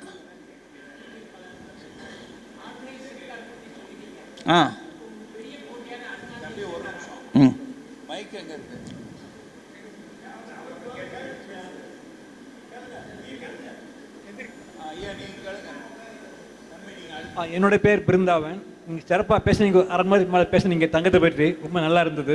என்னுடைய டவுட் என்னென்னா, தங்கமெல்லாம் ஏன் கூடுது குறையுது எவ்ரிடே? அதனுடைய ரீசன் என்ன, காரணம் என்ன? ரெண்டாவது இன்னொரு காரணம், இன்னொன்று நான் வெளிநாட்டில் 5 வருஷம் படித்தேன். யாரும் தங்க நகை யாரும் எந்த லேடிஸும் போட மாட்டாங்க. இந்தியாவில் போடுறாங்க, தங்க நகை போடுறாங்க. அதனால் இந்த விலை கூடுவது குறைறது என்ன காரணம், யார் பண்ணுறா? அந்த இன்னொன்று இந்தியாவில் ஏன் தங்க நகை ஏன் அதிகமாக போடணும், என்ன காரணம்? கல்யாணத்துக்கு வரணும் 5 லட்சம் 10 லட்சம் சொல்கிறாங்க, அதெல்லாம் தேவைதானா? வெளிநாட்டில் அந்த மாதிரி இதே கிடையாது, அது பேச்சே கிடையாது. தங்க ஜுவல்லரிலாம் கேள்விப்பட்டதே இல்லை யாரும். அதான் அந்த just I want to clarify. விருதுநகரில் ஏங்க வெளிநாட்டுகள் even ordinary lady will not wear jewellery, அதுக்காக சொல்கிறேன். இல்லை, நல்லா நீங்கள் கேட்ட கேள்விக்கு நான் பதில் சொல்கிறேன். நன்றி. வெளிநாடுகளில் தங்க உபயோகம் ரொம்ப கம்மி. நம்ம நாட்டில் ஏன் அதிகமாக யூஸ் பண்ணுறாங்க? இதுதானே உங்கள் கேள்வியில் இது ஒரு கேள்வி. வெளிநாடுகளில் மக்கள் கவர்மெண்ட்டை நம்பி தான் இருப்பேன். எதுனாலும் எனக்கு பென்ஷன் கொடு, எனக்கு அதை கொடு, எனக்கு வைத்தியம் கொடு, எனக்கு படிப்பை கொடு, எல்லாமே கவர்மெண்ட்டை நம்பி தான் இருக்கும். இங்கே மக்கள் தன் சொந்த காலை நம்பி தான் இருக்கான். நல்லா தெரிஞ்சுங்க, இது பேசிக் நம்மளுடைய அடிப்படையான வெளிநாட்டுக்காரனுக்கும் நமக்கும் உண்டான மாறுதல். இன்னொன்று, நீங்களே பெரியவங்க, நம்ம தாத்தா பாட்டி பூட்டன் இவெல்லாம் யாருக்காக சேர்க்குறோம்னு தெரியாமலேயே சேர்த்து வைக்கிறதே தான் அவங்களுக்கு வேலையே. அவங்க இப்போ அவங்க நினச்சிருந்தா டாம்டும்னு செலவழிச்சிருக்கலாம், அதெல்லாம் செய்யலை. இதெல்லாம் நம்மளுடைய அதென்ன டிஎன்ஏன்னு சொல்லுவோம்ல, நம்மளுடைய இன்ஹெரிண்ட்டாக நம்ம அப்படி தான் நம்ம அதை மாற்ற மாட்டோம். ஆமாம், நம்ம கூட அது கூட தான் நம்ம பிறந்திருக்கோம். அதான் சேர்த்து வைக்கிறது எதுக்கு, யாருக்கு, பேரனுக்கா பேத்திக்கா அது கூட தெரியாது, சேர்த்துக்கிட்டே தான் இருப்போம். இதுதான் நம்மளுடைய பழக்கம்.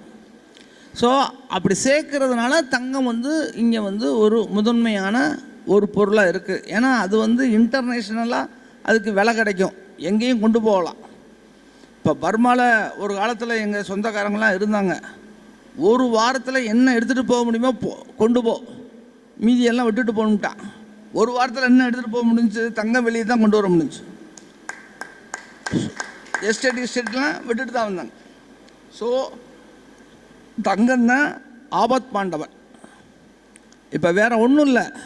இப்போ கொரோனா வந்துச்சு, எவ்வளவு பேரை எவ்வளோ பாடாப்படுத்துச்சு, எவ்வளவு கஷ்டம் வந்துச்சு. அதெல்லாம் தங்கம் கையில் இருந்தவங்கெல்லாம் குடும்பத்தை சமாளிச்சிட்டாங்கல்ல, ஆமாவா இல்லையா?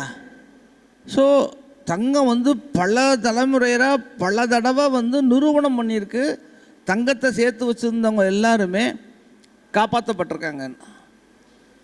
இப்போது சொத்து கூட இருக்கலாம், ஆனால் அதை விற்கணும், ஒரு ஆண் இல்லைன்னா அதை விற்கணும் கொல்லணும் அப்படின்னா பல சிரமங்கள் பெண்கள் சிரமப்படுறாங்க. இதே இது தங்கம் இருந்துச்சுன்னா ஒரு பவுனை கொண்டு கடையில் விற்றுட்டு பிள்ளைய படிக்க வைக்கிறது, ஆஸ்பத்திரிக்கு போகிறது, எவ்வளவோ செலவு, அடகு வைக்கிறது, இந்த மாதிரி பல விஷயங்களுக்கு தங்கம் பல மக்களுக்கு பயன்படுறதுனால அது ஆபத் பாண்டவனாக இருக்குது. இது நீங்கள் கேட்ட கேள்விக்கு ஒரு பதில். முதல் கேள்வி என்ன கேட்டிங்கன்னா, ஒவ்வொரு நாளைக்கு விலை ஏறுது இறங்குது. இது வந்து வெளிநாடுகளில் ஏற்படக்கூடிய விஷயங்கள். இப்போ வந்து இந்த விலை ஏற்றத்துக்கு முக்கிய காரணம் வந்து டாலரை வந்து எல்லாருமே வந்து பயப்படுறாங்க, டாலர் மேலே இன்வெஸ்ட்மெண்ட் பண்ணுறது. ஸோ டாலரை விற்றுட்டு எல்லா நாடுகளும் தங்கத்தில் முதலீடு பண்ணுறாங்க. அந்த மாற்றங்கள் இப்போ அடுத்த 5 வருஷத்துக்கு இந்த பிரச்சனை இருக்க தான் செய்யும். ஏன்னா பொது கரன்சியாக இப்போ உலகத்தில் டாலர் இருக்குது. அது மேலே உள்ள நம்பகத்தன்மை குறைஞ்சிருச்சு. இது மாதிரி இன்னொரு புது கரன்சி வர்றது வரைக்கும் இந்த பிரச்சனை இருக்க தான் செய்யும். அதனால் சப்ளை அண்ட் டிமாண்ட் படி ஒவ்வொரு நாளைக்கும் இதனுடைய விலை ஏறுது. எங்கேயோ ஒரு இடத்துல ஒரு குண்டை போடுறேன், உன்னையும் சேஃப் ஹவன் சொல்லி எல்லோரும் தங்கத்தின் மேலே மாறுறாங்க. ஸோ இந்த பிரச்சனைகள் இந்த சர்டனிட்டி இருக்கிறது வரைக்கும், அதாவது சுற்றுச்சூழல் சுபமாக மாறுறது வரைக்கும் இருக்கத்தான் செய்யும். 2 கேள்வி தானே? டாலர் மட்டும்தானா? ஒய் நாட் ஸ்டெர்லிங் எல்லாம் கிடையாதா? எது? ஒய் டாலர் தான் பண்ணுறாங்களா? Why not sterling? அதாவது இன்றைக்கி ஸ்டெர்லிங் இருக்குது, பவுன்ஸ் இருக்குது, நிறைய இருக்குது. ஆனால் உலகம் பூரா வர்த்தகம் வந்து டாலர் மேலே தான் நடந்துக்கிட்டு இருக்கு. அதை வந்து இப்போ மாறப்போகுது. ஸோ இந்த மாதிரி வேறு ஒரு கரன்சி வந்து ஸ்டேபிள் ஆகிறது வரைக்கும் இந்த நிலைமை தான் நீடிக்கும். இதுதான் காரணம். ரைட். அதாவது நீங்கள் இப்போ ஆர்கனைஸ்டு வணிகம், இப்போ அன்ஆர்கனைஸ்டு வணிகம்னு தனியாக இருக்குது. இதை நீங்கள் கிட்டத்தட்ட 50 வருஷம் வணிகம்னு பார்த்துருப்பீங்க. அது எந்த அளவு அச்சுறுத்தலாக இருக்கா இல்லை ஊக்கமாக இருக்கா? உங்கள் அபிப்பிராயம் என்ன? உங்களுடைய அபிப்பிராயம் இந்த அன்ஆர்கனைஸ்ட் இப்போ நம்ம வந்து பிராண்டு இதை வச்சு நீங்கள் வணிகம் செஞ்சு சாதனை படைச்சிட்டிங்க. ஆனால் அதே நேரம் அன்ஆர்கனைஸ்ட்லேயும் மிகப்பெரிய வணிக சந்தை இருக்குது. அது உங்களுக்கு எந்த அளவு அச்சுறுத்தலாவோ இல்லை சாதகமாக இருக்கா? உங்கள் அபிப்பிராயம் என்ன? வருஷம் 10 வருஷத்துக்கு ஒரு மாற்றம் இருக்கும். அதாவது உங்கள் கேள்வியை நான் தெளிவாக கேட்குறேன். அன்ஆர்கனைஸ்டு வியாபாரத்துக்கும் ஆர்கனைஸ்டு வியாபாரத்துக்கும் உள்ள டிஃப்ரென்ஸ் என்ன? அதனால் ஆர்கனைஸ்டு வியாபாரத்தில் உள்ளவங்களுக்கு உண்டான சாதக பாதகம் என்ன? அச்சுறுத்தல். அதான், இதுதான் உங்களுடைய கேள்வி. Very simple sir.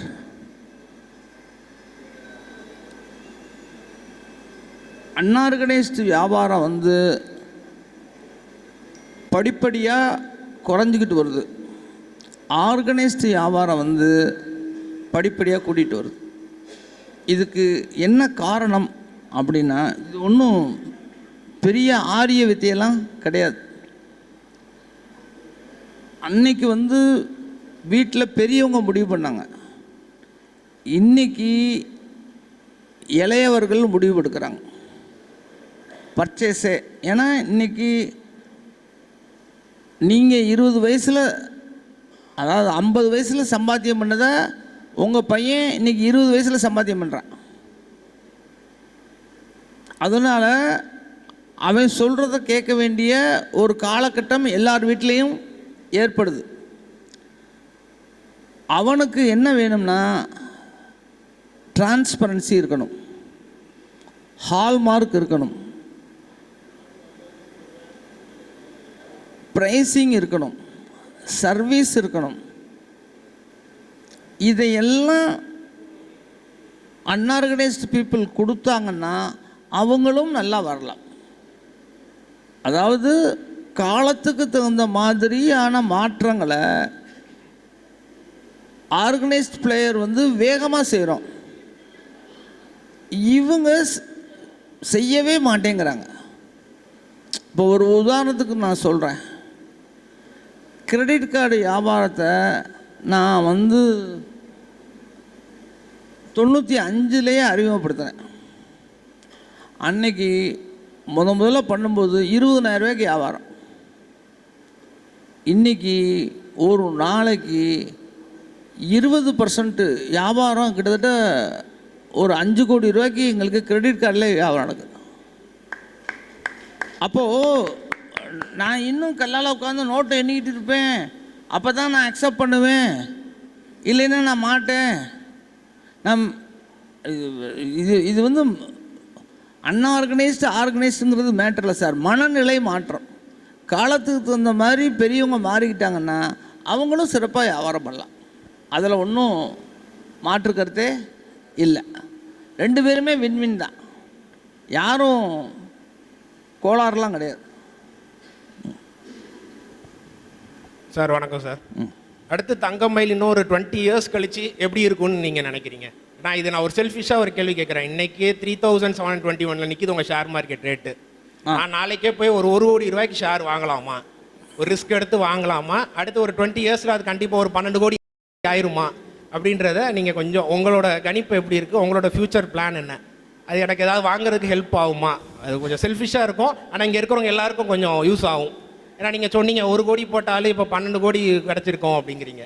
உங்கள் ஷேர் மார்க்கெட்டில் உங்கள் ஷேரை வாங்கியிருந்தா 120 கோடி. 120 கோடி. நான் அவ்வளோ ஆசைப்படல, நாளைக்கு 1 கோடி போகிறேன், ஒரு 12 கோடி வருமா அப்படின்றத நீங்கள் சொல்லுங்கள். உங்கள் ஃப்யூச்சர் பிளான் என்ன? இப்போ 67 கடை இருக்குன்றீங்க. ஸோ இன்னும் நம்ம அடுத்து அதர் ஸ்டேட்டு போகிறீங்களா, எப்படி டெவலப் பண்ண போகிறீங்க? கொஞ்சம் ஒரு ஹிண்ட் கொடுத்தீங்கன்னா அடுத்து ஏதாவது நாங்கள் கொஞ்சம் பின்னாடி ஃபாலோ பண்ணி வருவோம், உங்களை வச்சு கொஞ்சம் சம்பாதிச்சுக்கிறோம். Thank you sir. இது எங்களுடைய ஷேர் ஹோல்டர் மீட்டிங்கில் பேச வேண்டிய கேள்வி. டெவலப்மெண்ட்டை பற்றி ஒரு ஐடியா கொடுங்க. அதாவது இப்போ உங்கள் பக்கத்தில் உள்ளவர் கேட்ட கேள்வி தான். அதாவது ஆர்கனைஸ்டு பிளேயருக்கு வாய்ப்புகள் கொட்டி கிடக்கிறது, வானம்தான் எல்லை, அவ்வளவு வாய்ப்பு இருக்குது. வியாபாரத்தை சரியாக அப்பா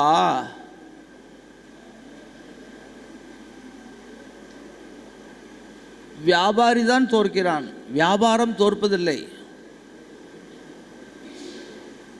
இப்போது அவர் என்ன கேட்டார், ஆர்கனைஸ்ட் பிளேயருக்கும் அன்ஆர்கனைஸ்ட் பிளேயருக்கும் நீங்கள் என்ன ரிஸ்க்கு ஃபேஸ் பண்ணுறீங்கன்னு.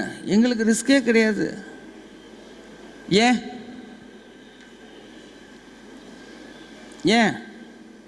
டிரான்ஸ்பரண்ட்டாக இருக்கும் எல்லாமே. இல்லை ராஜா, அன்ஆர்கனைஸ்டு பிளேயர் விடக்கூடிய வியாபாரத்தை நான் பார்த்தாலே எங்கேயோ போயிடுவேன்.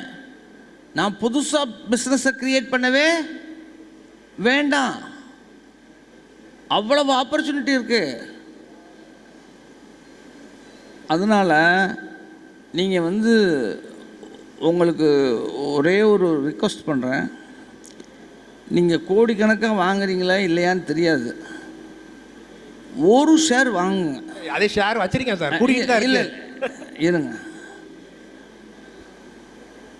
அப்படின்னா நீங்கள் ஷேர் ஹோல்டர் ஆயிடுவீங்க. எங்களுடைய அனுவல் ஜென்ரல் பாடி மீட்டிங்க்கு வாங்க. நீங்கள் கேட்குற கேள்வி என் குடும்பத்தார்கிட்ட மட்டும்தான் நான் பகிர்ந்துக்க முடியும், அதுதான் சட்டமும் கூட. இப்படி ஓப்பன் மீட்டிங்கில் நான் இந்த கேள்விக்கு பதில் சொல்லக்கூடாது. ஏன்னா என்னையை நம்பி முதல் போட்டிருக்கவங்க அவ்வளோ பேர் இருக்காங்கல்ல. அப்போது பிஸ்னஸை பற்றி நான் அதில் பேசுவேன், அதில் பேசியிருக்கேன். எங்களுடைய அனுவல் புக்கு இருக்கும், அதில் நிறைய இருக்குது. பட் நீங்கள் கேட்ட கேள்விக்கு லாங் டேர்ம் இன்வெஸ்ட்மெண்ட்டுக்கு எங்கள் துறை, அதுலேயும் எங்கள் நிறுவனம் மிக அற்புதமாக உங்களுக்கு ஒரு மரியாதை. Thank you notch. அதில் ஒன்றும் மாற்றுக்கருத்தே இல்லை. இன்னும் ஒரு கேள்வி நாச்சு, இப்போ சில்வர் எல்லாரும் இப்போ கேஜி கணக்காக வாங்குறாங்க, அதில் எப்படி இப்போ பியூரிட்டி பார்க்குறது? இப்போ பாம்பேயில் மகாராஷ்டிராவில் கம்மியாக இருக்குங்கிறாங்க, இங்கே கூட இருக்குங்கிறாங்க. இப்போ நிறைய பேர் சில்வர் பாராக வாங்கி வைக்கிறாங்க. அதில் எப்படி இப்போ பார் எப்படி பியூரிட்டி பார்க்குறது? ஒன்றும் பெரிய மேட்ரு இல்லை. ஹால்மார்க் சென்டரில் கொண்டு போய் கொடுத்தீங்கன்னா டெஸ்ட் பண்ணி கொடுத்துருவோம். இப்போ எல்லாமே நாங்களாம் ஹால்மார்க் போட்டு தான் கொடுக்குறோம். ஹால்மார்க் போட்டே வாங்கிடலாம். நீங்கள் வாங்குறதே ஹால்மார்க் போட்டு ஹச்டி போட்டுருந்துருக்குன்னா உங்களுக்கு ஒன்றும் பிரச்சனையே இல்லை. அதில் ஒன்றும் இல்லைனாலும் இப்போ நீங்கள் பியூரோ ஆஃப் இந்தியன் ஸ்டாண்டர்ட்னு நெட்டில் போட்டு பார்த்தா எங்கெங்கே இருக்குதுன்னு தெரிஞ்சிடும். கொண்டு போய் கொடுத்து திருப்பி டெஸ்ட் பண்ணால் டெஸ்ட் பண்ணிக்கலாம். ஹெச்டி போட்டிருக்கு அப்படின்னு சொன்னால் அந்த நம்பரை அடித்து பார்த்தீங்கனாலே தெரிஞ்சிடும். அதில் ஒன்றும் டவுட் இல்லை. Thank you notch.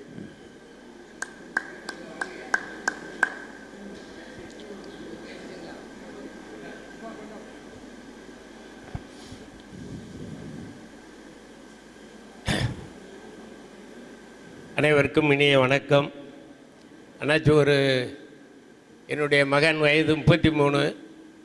உங்களை நான் சந்தித்து 28 ஆண்டு காலம் மதுரை மாநகரில் ஒரு 5 ஸ்டார் ஹோட்டலில் இதயம் குடும்ப விழாவில் மிக பிரமாதமாக பேசி எங்களை எல்லாம் மயில் வைத்தீங்க. அன்றைக்கி உங்கள் பின்னால் வரல, மளிகையில் டாப்பில் இருந்தோம். இப்போ நான் கேட்குறது எனக்காக இல்லை, என்னுடைய மகனுக்காக, பேரனுக்காக. நகை கடை வைக்கணுங்கிற ஆர்வம் இப்போ ரொம்ப வந்திருக்கு. நல்லா வைக்கலாம்.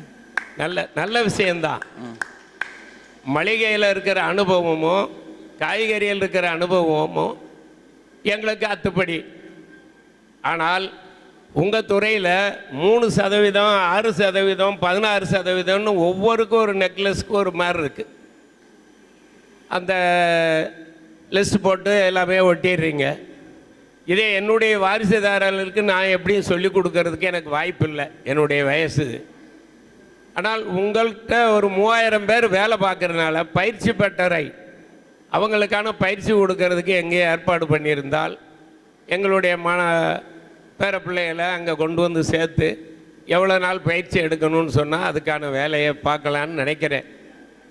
உங்கள் நிறுவனத்தில் திருநெல்வேலியில் போய் இப்போ பணியாற்றிக்கிட்டு இருக்கார் ஆர்வத்தில். நான் கடை தான் வைக்கிறோங்கிறார். விளாத்தியோளத்துலேருந்து போயிருக்கார் என் பேரப்பிள்ளை. அதனால் அது எல்லாருக்கும் ஒரு ஆசை வந்துருச்சு. இப்போ லட்சம் காலையில் பார்த்தா 98, மாலையில் பார்த்தா 108ன்னு. அதில் பழைய பாடலில் ஒன்று இருக்குது, தங்கத்திலே ஒரு குறை இருந்தாலும் தரத்தினில் குறைவதுண்டோ. சிவாஜி கணேசன் அவருடைய கையை மடிச்சுக்கிட்டு, உன் அங்கத்திலே ஒரு குறை இருந்தாலும் அன்பு குறைவதுண்டோ. அந்த மாதிரி அன்பும் தங்கமும் ஒன்று அன்னைக்கு பிரயாணம் பண்ணுது. அண்ணாச்சி அருமையாக கேட்டாங்க எஸ்பிஜிசியில். அந்த வெளிநாடுகளில் பார்க்கக்கூடிய பெண்கள் கழுத்தில் எல்லாம் சும்மா ஒரு லேசாக இருக்கும். நம்முடைய குடும்பத்தில் முன்னோர்கள் எல்லாம் 300 பவுன் அடுக்கு பானையில், கருவாட்டு பானைக்கு பக்கத்தில் வச்சுருந்துருக்காங்க. 300 பவுனு. எத்தனை பவுனு? 300 பவுன். யாருன்னு கேட்டிங்கன்னா ரகசியமாக சொல்கிறேன். அவர் சொன்ன மாதிரி குடும்பத்துக்கு தெரிஞ்ச விஷயத்தை வெளியே சொல்லக்கூடாது. அதனால் சிக்கனம். ஆனால் நகை இந்த வேகத்தில் போகிறது. என்னுடைய தங்கைக்கு 400 ரூபாய்க்கு 1974 1.5 பவுன் கம்மல், பெரிய கிளி கம்மல். இப்போல்லாம் யாரும் அப்படி போடுறதில்ல. 12 கிராம் 1.5 பவுனில் கிளி கம்மல் 400 ரூபா தான் மொத்தமே. இப்போ அதெல்லாம் நினச்சி வீட்டில் ஒன்றும் சொல்லி சந்தோஷப்பட முடியலை. அதனால் எங்கள் குடும்பத்தார் கடை வைப்பதற்கு ஆலோசனை வழங்குவோம். எங்கள் குடும்பத்துக்கு மட்டும் இல்லை, வந்திருக்கிற வணிகர்கள் யாரும் ஆசைப்படலாம். அது எந்த முறையில், ஏன்னா இது காவல்துறை விஷயமும் இதில் வரும். அதுக்கு என்ன வழிகள் இருக்குதுன்னு சொன்னீங்கன்னா நான் அடுத்த கேள்வி தரேன். அதாவது உங்கள் கேள்வி என்னன்னு இல்லை, உங்கள் கேள்வி என்னங்கிறத நான் திருப்பி சொல்கிறேன். உங்களுக்கு நகைக்கடை வைக்கணுங்கிற ஆசை வந்துருச்சு, வைக்கலாமா? அதுக்கு நீங்கள் ஆலோசனை உதவி பண்ண முடியுமா? இதுதானே உங்கள் கேள்வி. அதே தான். உலகம் பெருசு, உலகம் பெருசு. இன்னும் நான் சொல்ல போனால், ஆற்றுல வெள்ளம் போது நாய் நக்கி தான் குடிக்க முடியும். நான் சொல்கிற பாயிண்ட்டை புரிஞ்சுங்க. அதனால் இந்த இண்டஸ்ட்ரிக்கு எவ்வளோ பேர் வந்தாலும் தாங்கும். அதனால் இதில் வியாபார போட்டியே கிடையாது.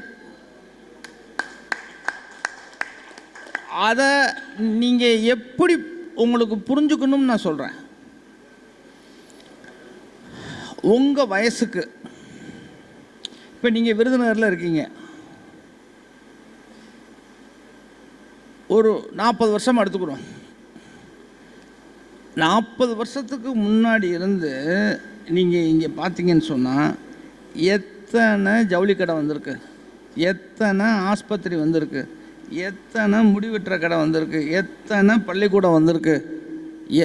எல்லா துறையிலையும் நீங்கள் பார்த்தீங்கன்னா அவ்வளவு நிறுவனங்கள் ஒரு 30-40 வருஷத்தில் உங்களுக்கு தெரியுமில்ல. அந்த ப்ரோரேட்டா படி நகைக்கடை வந்திருக்கா? வந்திருக்கா பிரபு? கம்மி தான். கிடையாது, கிடையாது. வெளியில இருந்து பார்க்கறதுக்கு நகைக்கடை ரொம்ப அழகாக இருக்கும். இது கண்ணாடி மாளிகை. உள்ளர இருந்து கல்லை எரிஞ்சாலும் வெளியில இருந்து கல்லை எரிஞ்சாலும் பாதிப்பு நமக்கு தான். நல்லா தெரிஞ்சுக்குங்க. வியாபாரம் இதில் நல்ல வாய்ப்பு இருக்குது, நல்ல வளர்ச்சி இருக்குது, நல்ல தேவை இருக்குது. இந்த விலை ஏறுறதுனால நீங்கள் லாபம் நினச்சிங்கன்னா ஏமாந்து போயிடுறீங்க. இந்த லாபத்தை நீங்கள் கையில் எடுக்க முடியாது. வரி கட்டி குறைஞ்சு போயிடும். இப்போ ஒரு உதாரணத்துக்கு நான் சொல்கிறேன். இப்போது ஒரு நெல் வியாபாரம் 500 ரூபா மூடை வாங்கி வச்சோம், 700 ரூபா ஆயிடுச்சு. விற்று அந்த 200 ரூபாயை நீங்கள் கையில் பார்த்துருவீங்க. ஏன்னா திருப்பி அது 500 ரூபா ஆகிடும். அதே 100 மூடையை வாங்கி வச்சிடலாம். தங்க வியாபாரம் அப்படி கிடையாது. விலை ஏறும்.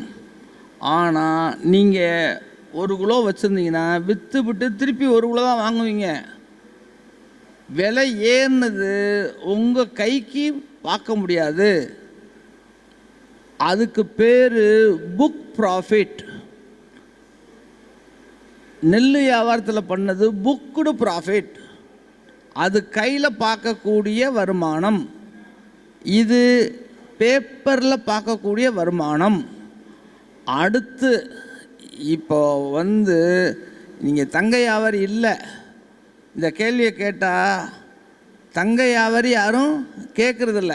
இப்போ ஒரு சின்ன உதாரணத்துக்கு சொல்கிறேன்.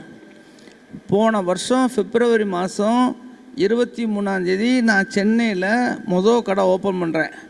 அன்னைக்கு 8250 ரூபா, இன்னைக்கு 13500 ரூபா. கிட்டத்தட்ட 50% கூடியிருக்கு. இது இப்படி விலை கூடுனா யாருக்கு லாபம் நினைக்கிறீங்க? கவர்மெண்ட்டுக்கு தான் லாபம், நமக்கு நஷ்டம். இப்போ ஒரு சின்ன உதாரணம் சொல்கிறேன். இப்போ ஒருத்தர் 10 கிலோ சரக்கு வச்சுருக்கார். 10 கிலோ அன்னைக்கு 8,500 கோடி, இன்றைக்கி 13.5 கோடி. அப்போ 5 கோடி 6 கோடி இன்வென்ட்ரியிலே அவருக்கு லாபம். அந்த 5 கோடி 6 கோடிக்கு ப்ரைவேட் லிமிட்டடாக இருந்தால் கூட 25% வரி கட்டணும், 1.5 கோடி கட்டணும். அப்போது 1.5 கோடி இவர் எங்கேருந்து கட்டுவார்? அந்த 10 கிலோவில் இருந்து தான் எடுத்து கட்டுவார். அப்போது நகை 10 கிலோ இருந்தது 9 கிலோவாக ஆகிடும். நான் சொல்ல புரியுதுங்களா? பண மதிப்பில் அது கூடியிருக்கும். ஆனால் கஸ்டமர் உங்கள்கிட்ட வாங்க வர்றது தோடு வாங்க வர்றாரா? அப்போ உங்கள்கிட்ட சரக்கு குறைஞ்சா என்ன ஆகும்? வியாபாரம் குறையும். நான் சொல்கிறது இன்வென்ட்ரி ப்ராஃபிட்டெல்லாம் நினச்சி நீங்கள் தொழிலில் பண்ணக்கூடாது. அது அது அது ஏறும் இறங்கும். அது அது அது ஒரு சாஸ்வதமான வியாபாரம் கிடையாது. நீங்கள் எதை முயற்சி பண்ணணுமா? Operating profit. நம்ம வாங்குகிறோமா, விற்கிறோமா, 100 ரூபாய்க்கு வாங்கி 110 ரூபாய்க்கு விற்கிறோமா, அதில் நிர்வாக செலவோ ஒரு 3 ரூபா 4 ரூபா மிஞ்சுதா? அதுதான் ஒரிஜினல் வியாபாரம். இப்போது நாங்கள்லாம் என்ன பண்ணியிருக்கோம்னு சொல்கிறேன். நாங்கள் எங்கள் முதலீடை 95% ஹெட்ஜ் பண்ணிடுவோம். ஹெட்ஜ் பண்ணியிருக்கோம். அப்படி ஹெட்ஜ் பண்ணிட்டோம் அப்படின்னா, ஹெட்ஜ் பண்ணுறதுன்னா விலைவாசி இப்போ 1 கிலோ இருக்குது, 1 கோடி ரூபா நான் விற்றுருவேன். அதுக்குன்னு தனியாக பிளாட்ஃபார்ம் இருக்குது. அதுக்கப்புறம் விலை ஏறுது. இப்போ 1 லட்ச ரூபா கூடிடுச்சு. அந்த 1 லட்ச ரூபா நான் திருப்பி அவருக்கு கட்டணும். அவர் நான் விற்றதை வாங்கியிருப்பேன், அவருக்கு கொடுத்துருவார். இப்போ இதில் என்ன சாதக பாதகம்னா, நான் இப்போ இந்த 1 லட்ச ரூபா ஏறினதை நான் கட்டிட்டேன்ல, அப்போ அந்த 1 லட்ச ரூபா எனக்கு நஷ்டமாக கிடையாது. என் பொருளோட விலை ஏறி இருக்கு, அதை விற்று நான் எடுத்துக்கிடுவேன். இதுக்கு பேர் மிரர் டிரான்சாக்ஷன் பேர்.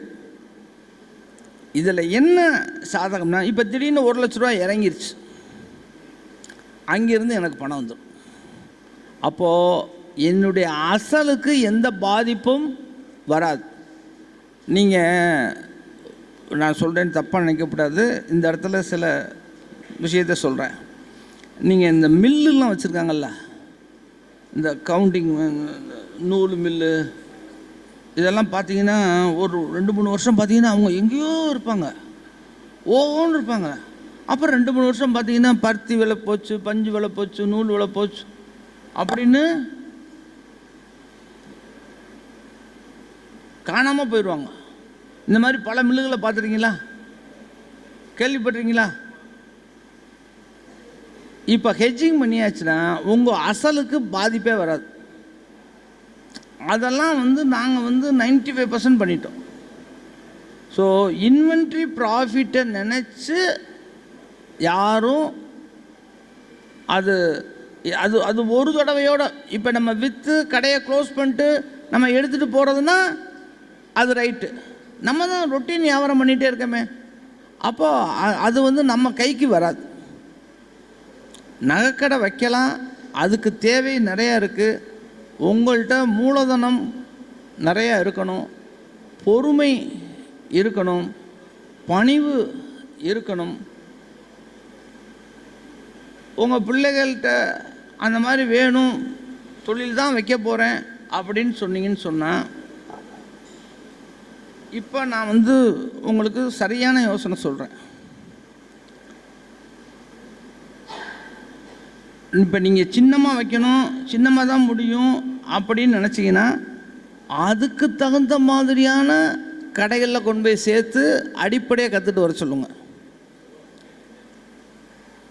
எங்களை மாதிரி நிர்வாகத்தில் கொண்டு போய் சேர்த்திங்கன்னா அவனுக்கு முழு தொழிலும் தெரியாது. குருடன் யானையை பார்த்த கதை தெரியுமா? குருடன் யானையை பார்த்த கதை தெரியுமா?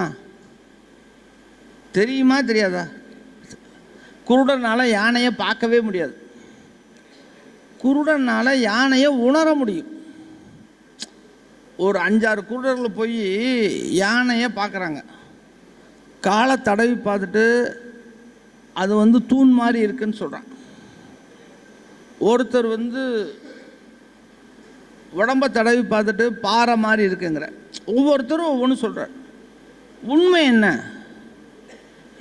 எல்லாம் சேர்ந்தது தான் யானை. சொல்ல புரிஞ்சுட்டிங்களா? இப்போ எங்களை மாதிரியான ஒரு நிர்வாகத்தில் ஒரு பிள்ளைய கொண்டு விட்டீங்கன்னு சொன்னால், அவரை நாங்கள் ஒவ்வொரு டிவிஷனில் தான் பயன்படுத்துவோம். அதுக்கே அவருக்கு நேரம் பத்தாது, அவர் மாஸ்டர் ஆயிடுவார். அந்த விஷயத்தில் அவர் கெட்டிக்காரராக இருப்பார். ஆனால் முழு விஷயமும் அவர் தெரிஞ்சு வர்றது தொழில் பண்ணுறதுங்கிறது சாத்தியம் கிடையாது. ஸோ அதுக்கு தகுந்த மாதிரியான ஒரு சின்ன லெவல் கடையில் கொண்டு போய் விட்டு பழகி நீங்கள் தொழில் பண்ணலாம். அதில் ஒன்றும் மாற்றுக்கருத்து இல்லை. ரைட்டா? தேங்க்யூ. ஹரே கிருஷ்ணா.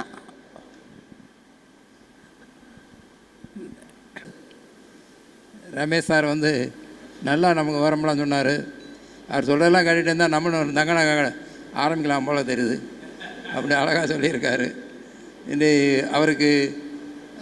அவருக்கு பொன்னாடை பொருத்தி பெருமைப்படுத்தும்படி செயலாளர் அவர்களை கேட்டுக்கொள்கிறேன். இந்த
தங்கமயில் ஜுவல்லர்ஸின் அதிகாரி ஓனர் நம்ம தங்கம் ரமேஷ் அவர்கள் வந்திருந்தார். அவர் தங்கம் விற்பதில் மட்டுமல்ல, தங்கமாக பேசுவதிலும் தனது திறமை காமித்து நமது சந்தேகங்கள், அதாவது தங்கம் இப்படிலாம் கூடுதலாக இருக்கே, அதில் நம்ம கூடுதலாக லாபம் சம்பாதிச்சிடலாம் அப்படிங்கிற மாதிரியும் இல்லை. எங்கே நம்ம ஏற்கனவே நம்ம வியாபாரத்தில் பார்த்த கதை தான். நம்ம 2000 ரூபா பருப்பு விற்றுட்டு இருந்த நேரம் 40 ரூபா லாபம் பார்த்துருப்போம். அதே இது 4000 ரூபா பருப்பு விற்கிற நேரம் 10 ரூபா தான் லாபம் வரும். அந்த மாதிரி தான் தங்கமும் இருக்குங்கிறத நல்ல தெளிவுபட தெரிவித்து, நம்மளால் திறமையாக எந்த வியாபாரம் நமக்கு தெரியும் அப்படிங்கிறத, நம்ம எந்த கடலில் போட்டி போட முடியும் அப்படிங்கிறத உணர்ந்து செயல்பட்டால் நல்ல நிலைமைக்கு வரலாங்கிறத ரொம்ப தெளிவாகவே அவர் பாணியில் கூறினார். இந்த நிகழ்ச்சிக்கு வந்திருந்த அனைத்து மெம்பர்களுக்கும் எனது நன்றியை தெரிவித்துக் கொள்கிறேன். தனது கூடுதல் நேரத்தையும் தனது பொன்னான நேரத்தையும் நமக்காக செலவிட்ட திரு ரமேஷ் அவர்களுக்கு சிறப்பாக நன்றி தெரிவித்து கரகோஷம் எழுப்புவோம்.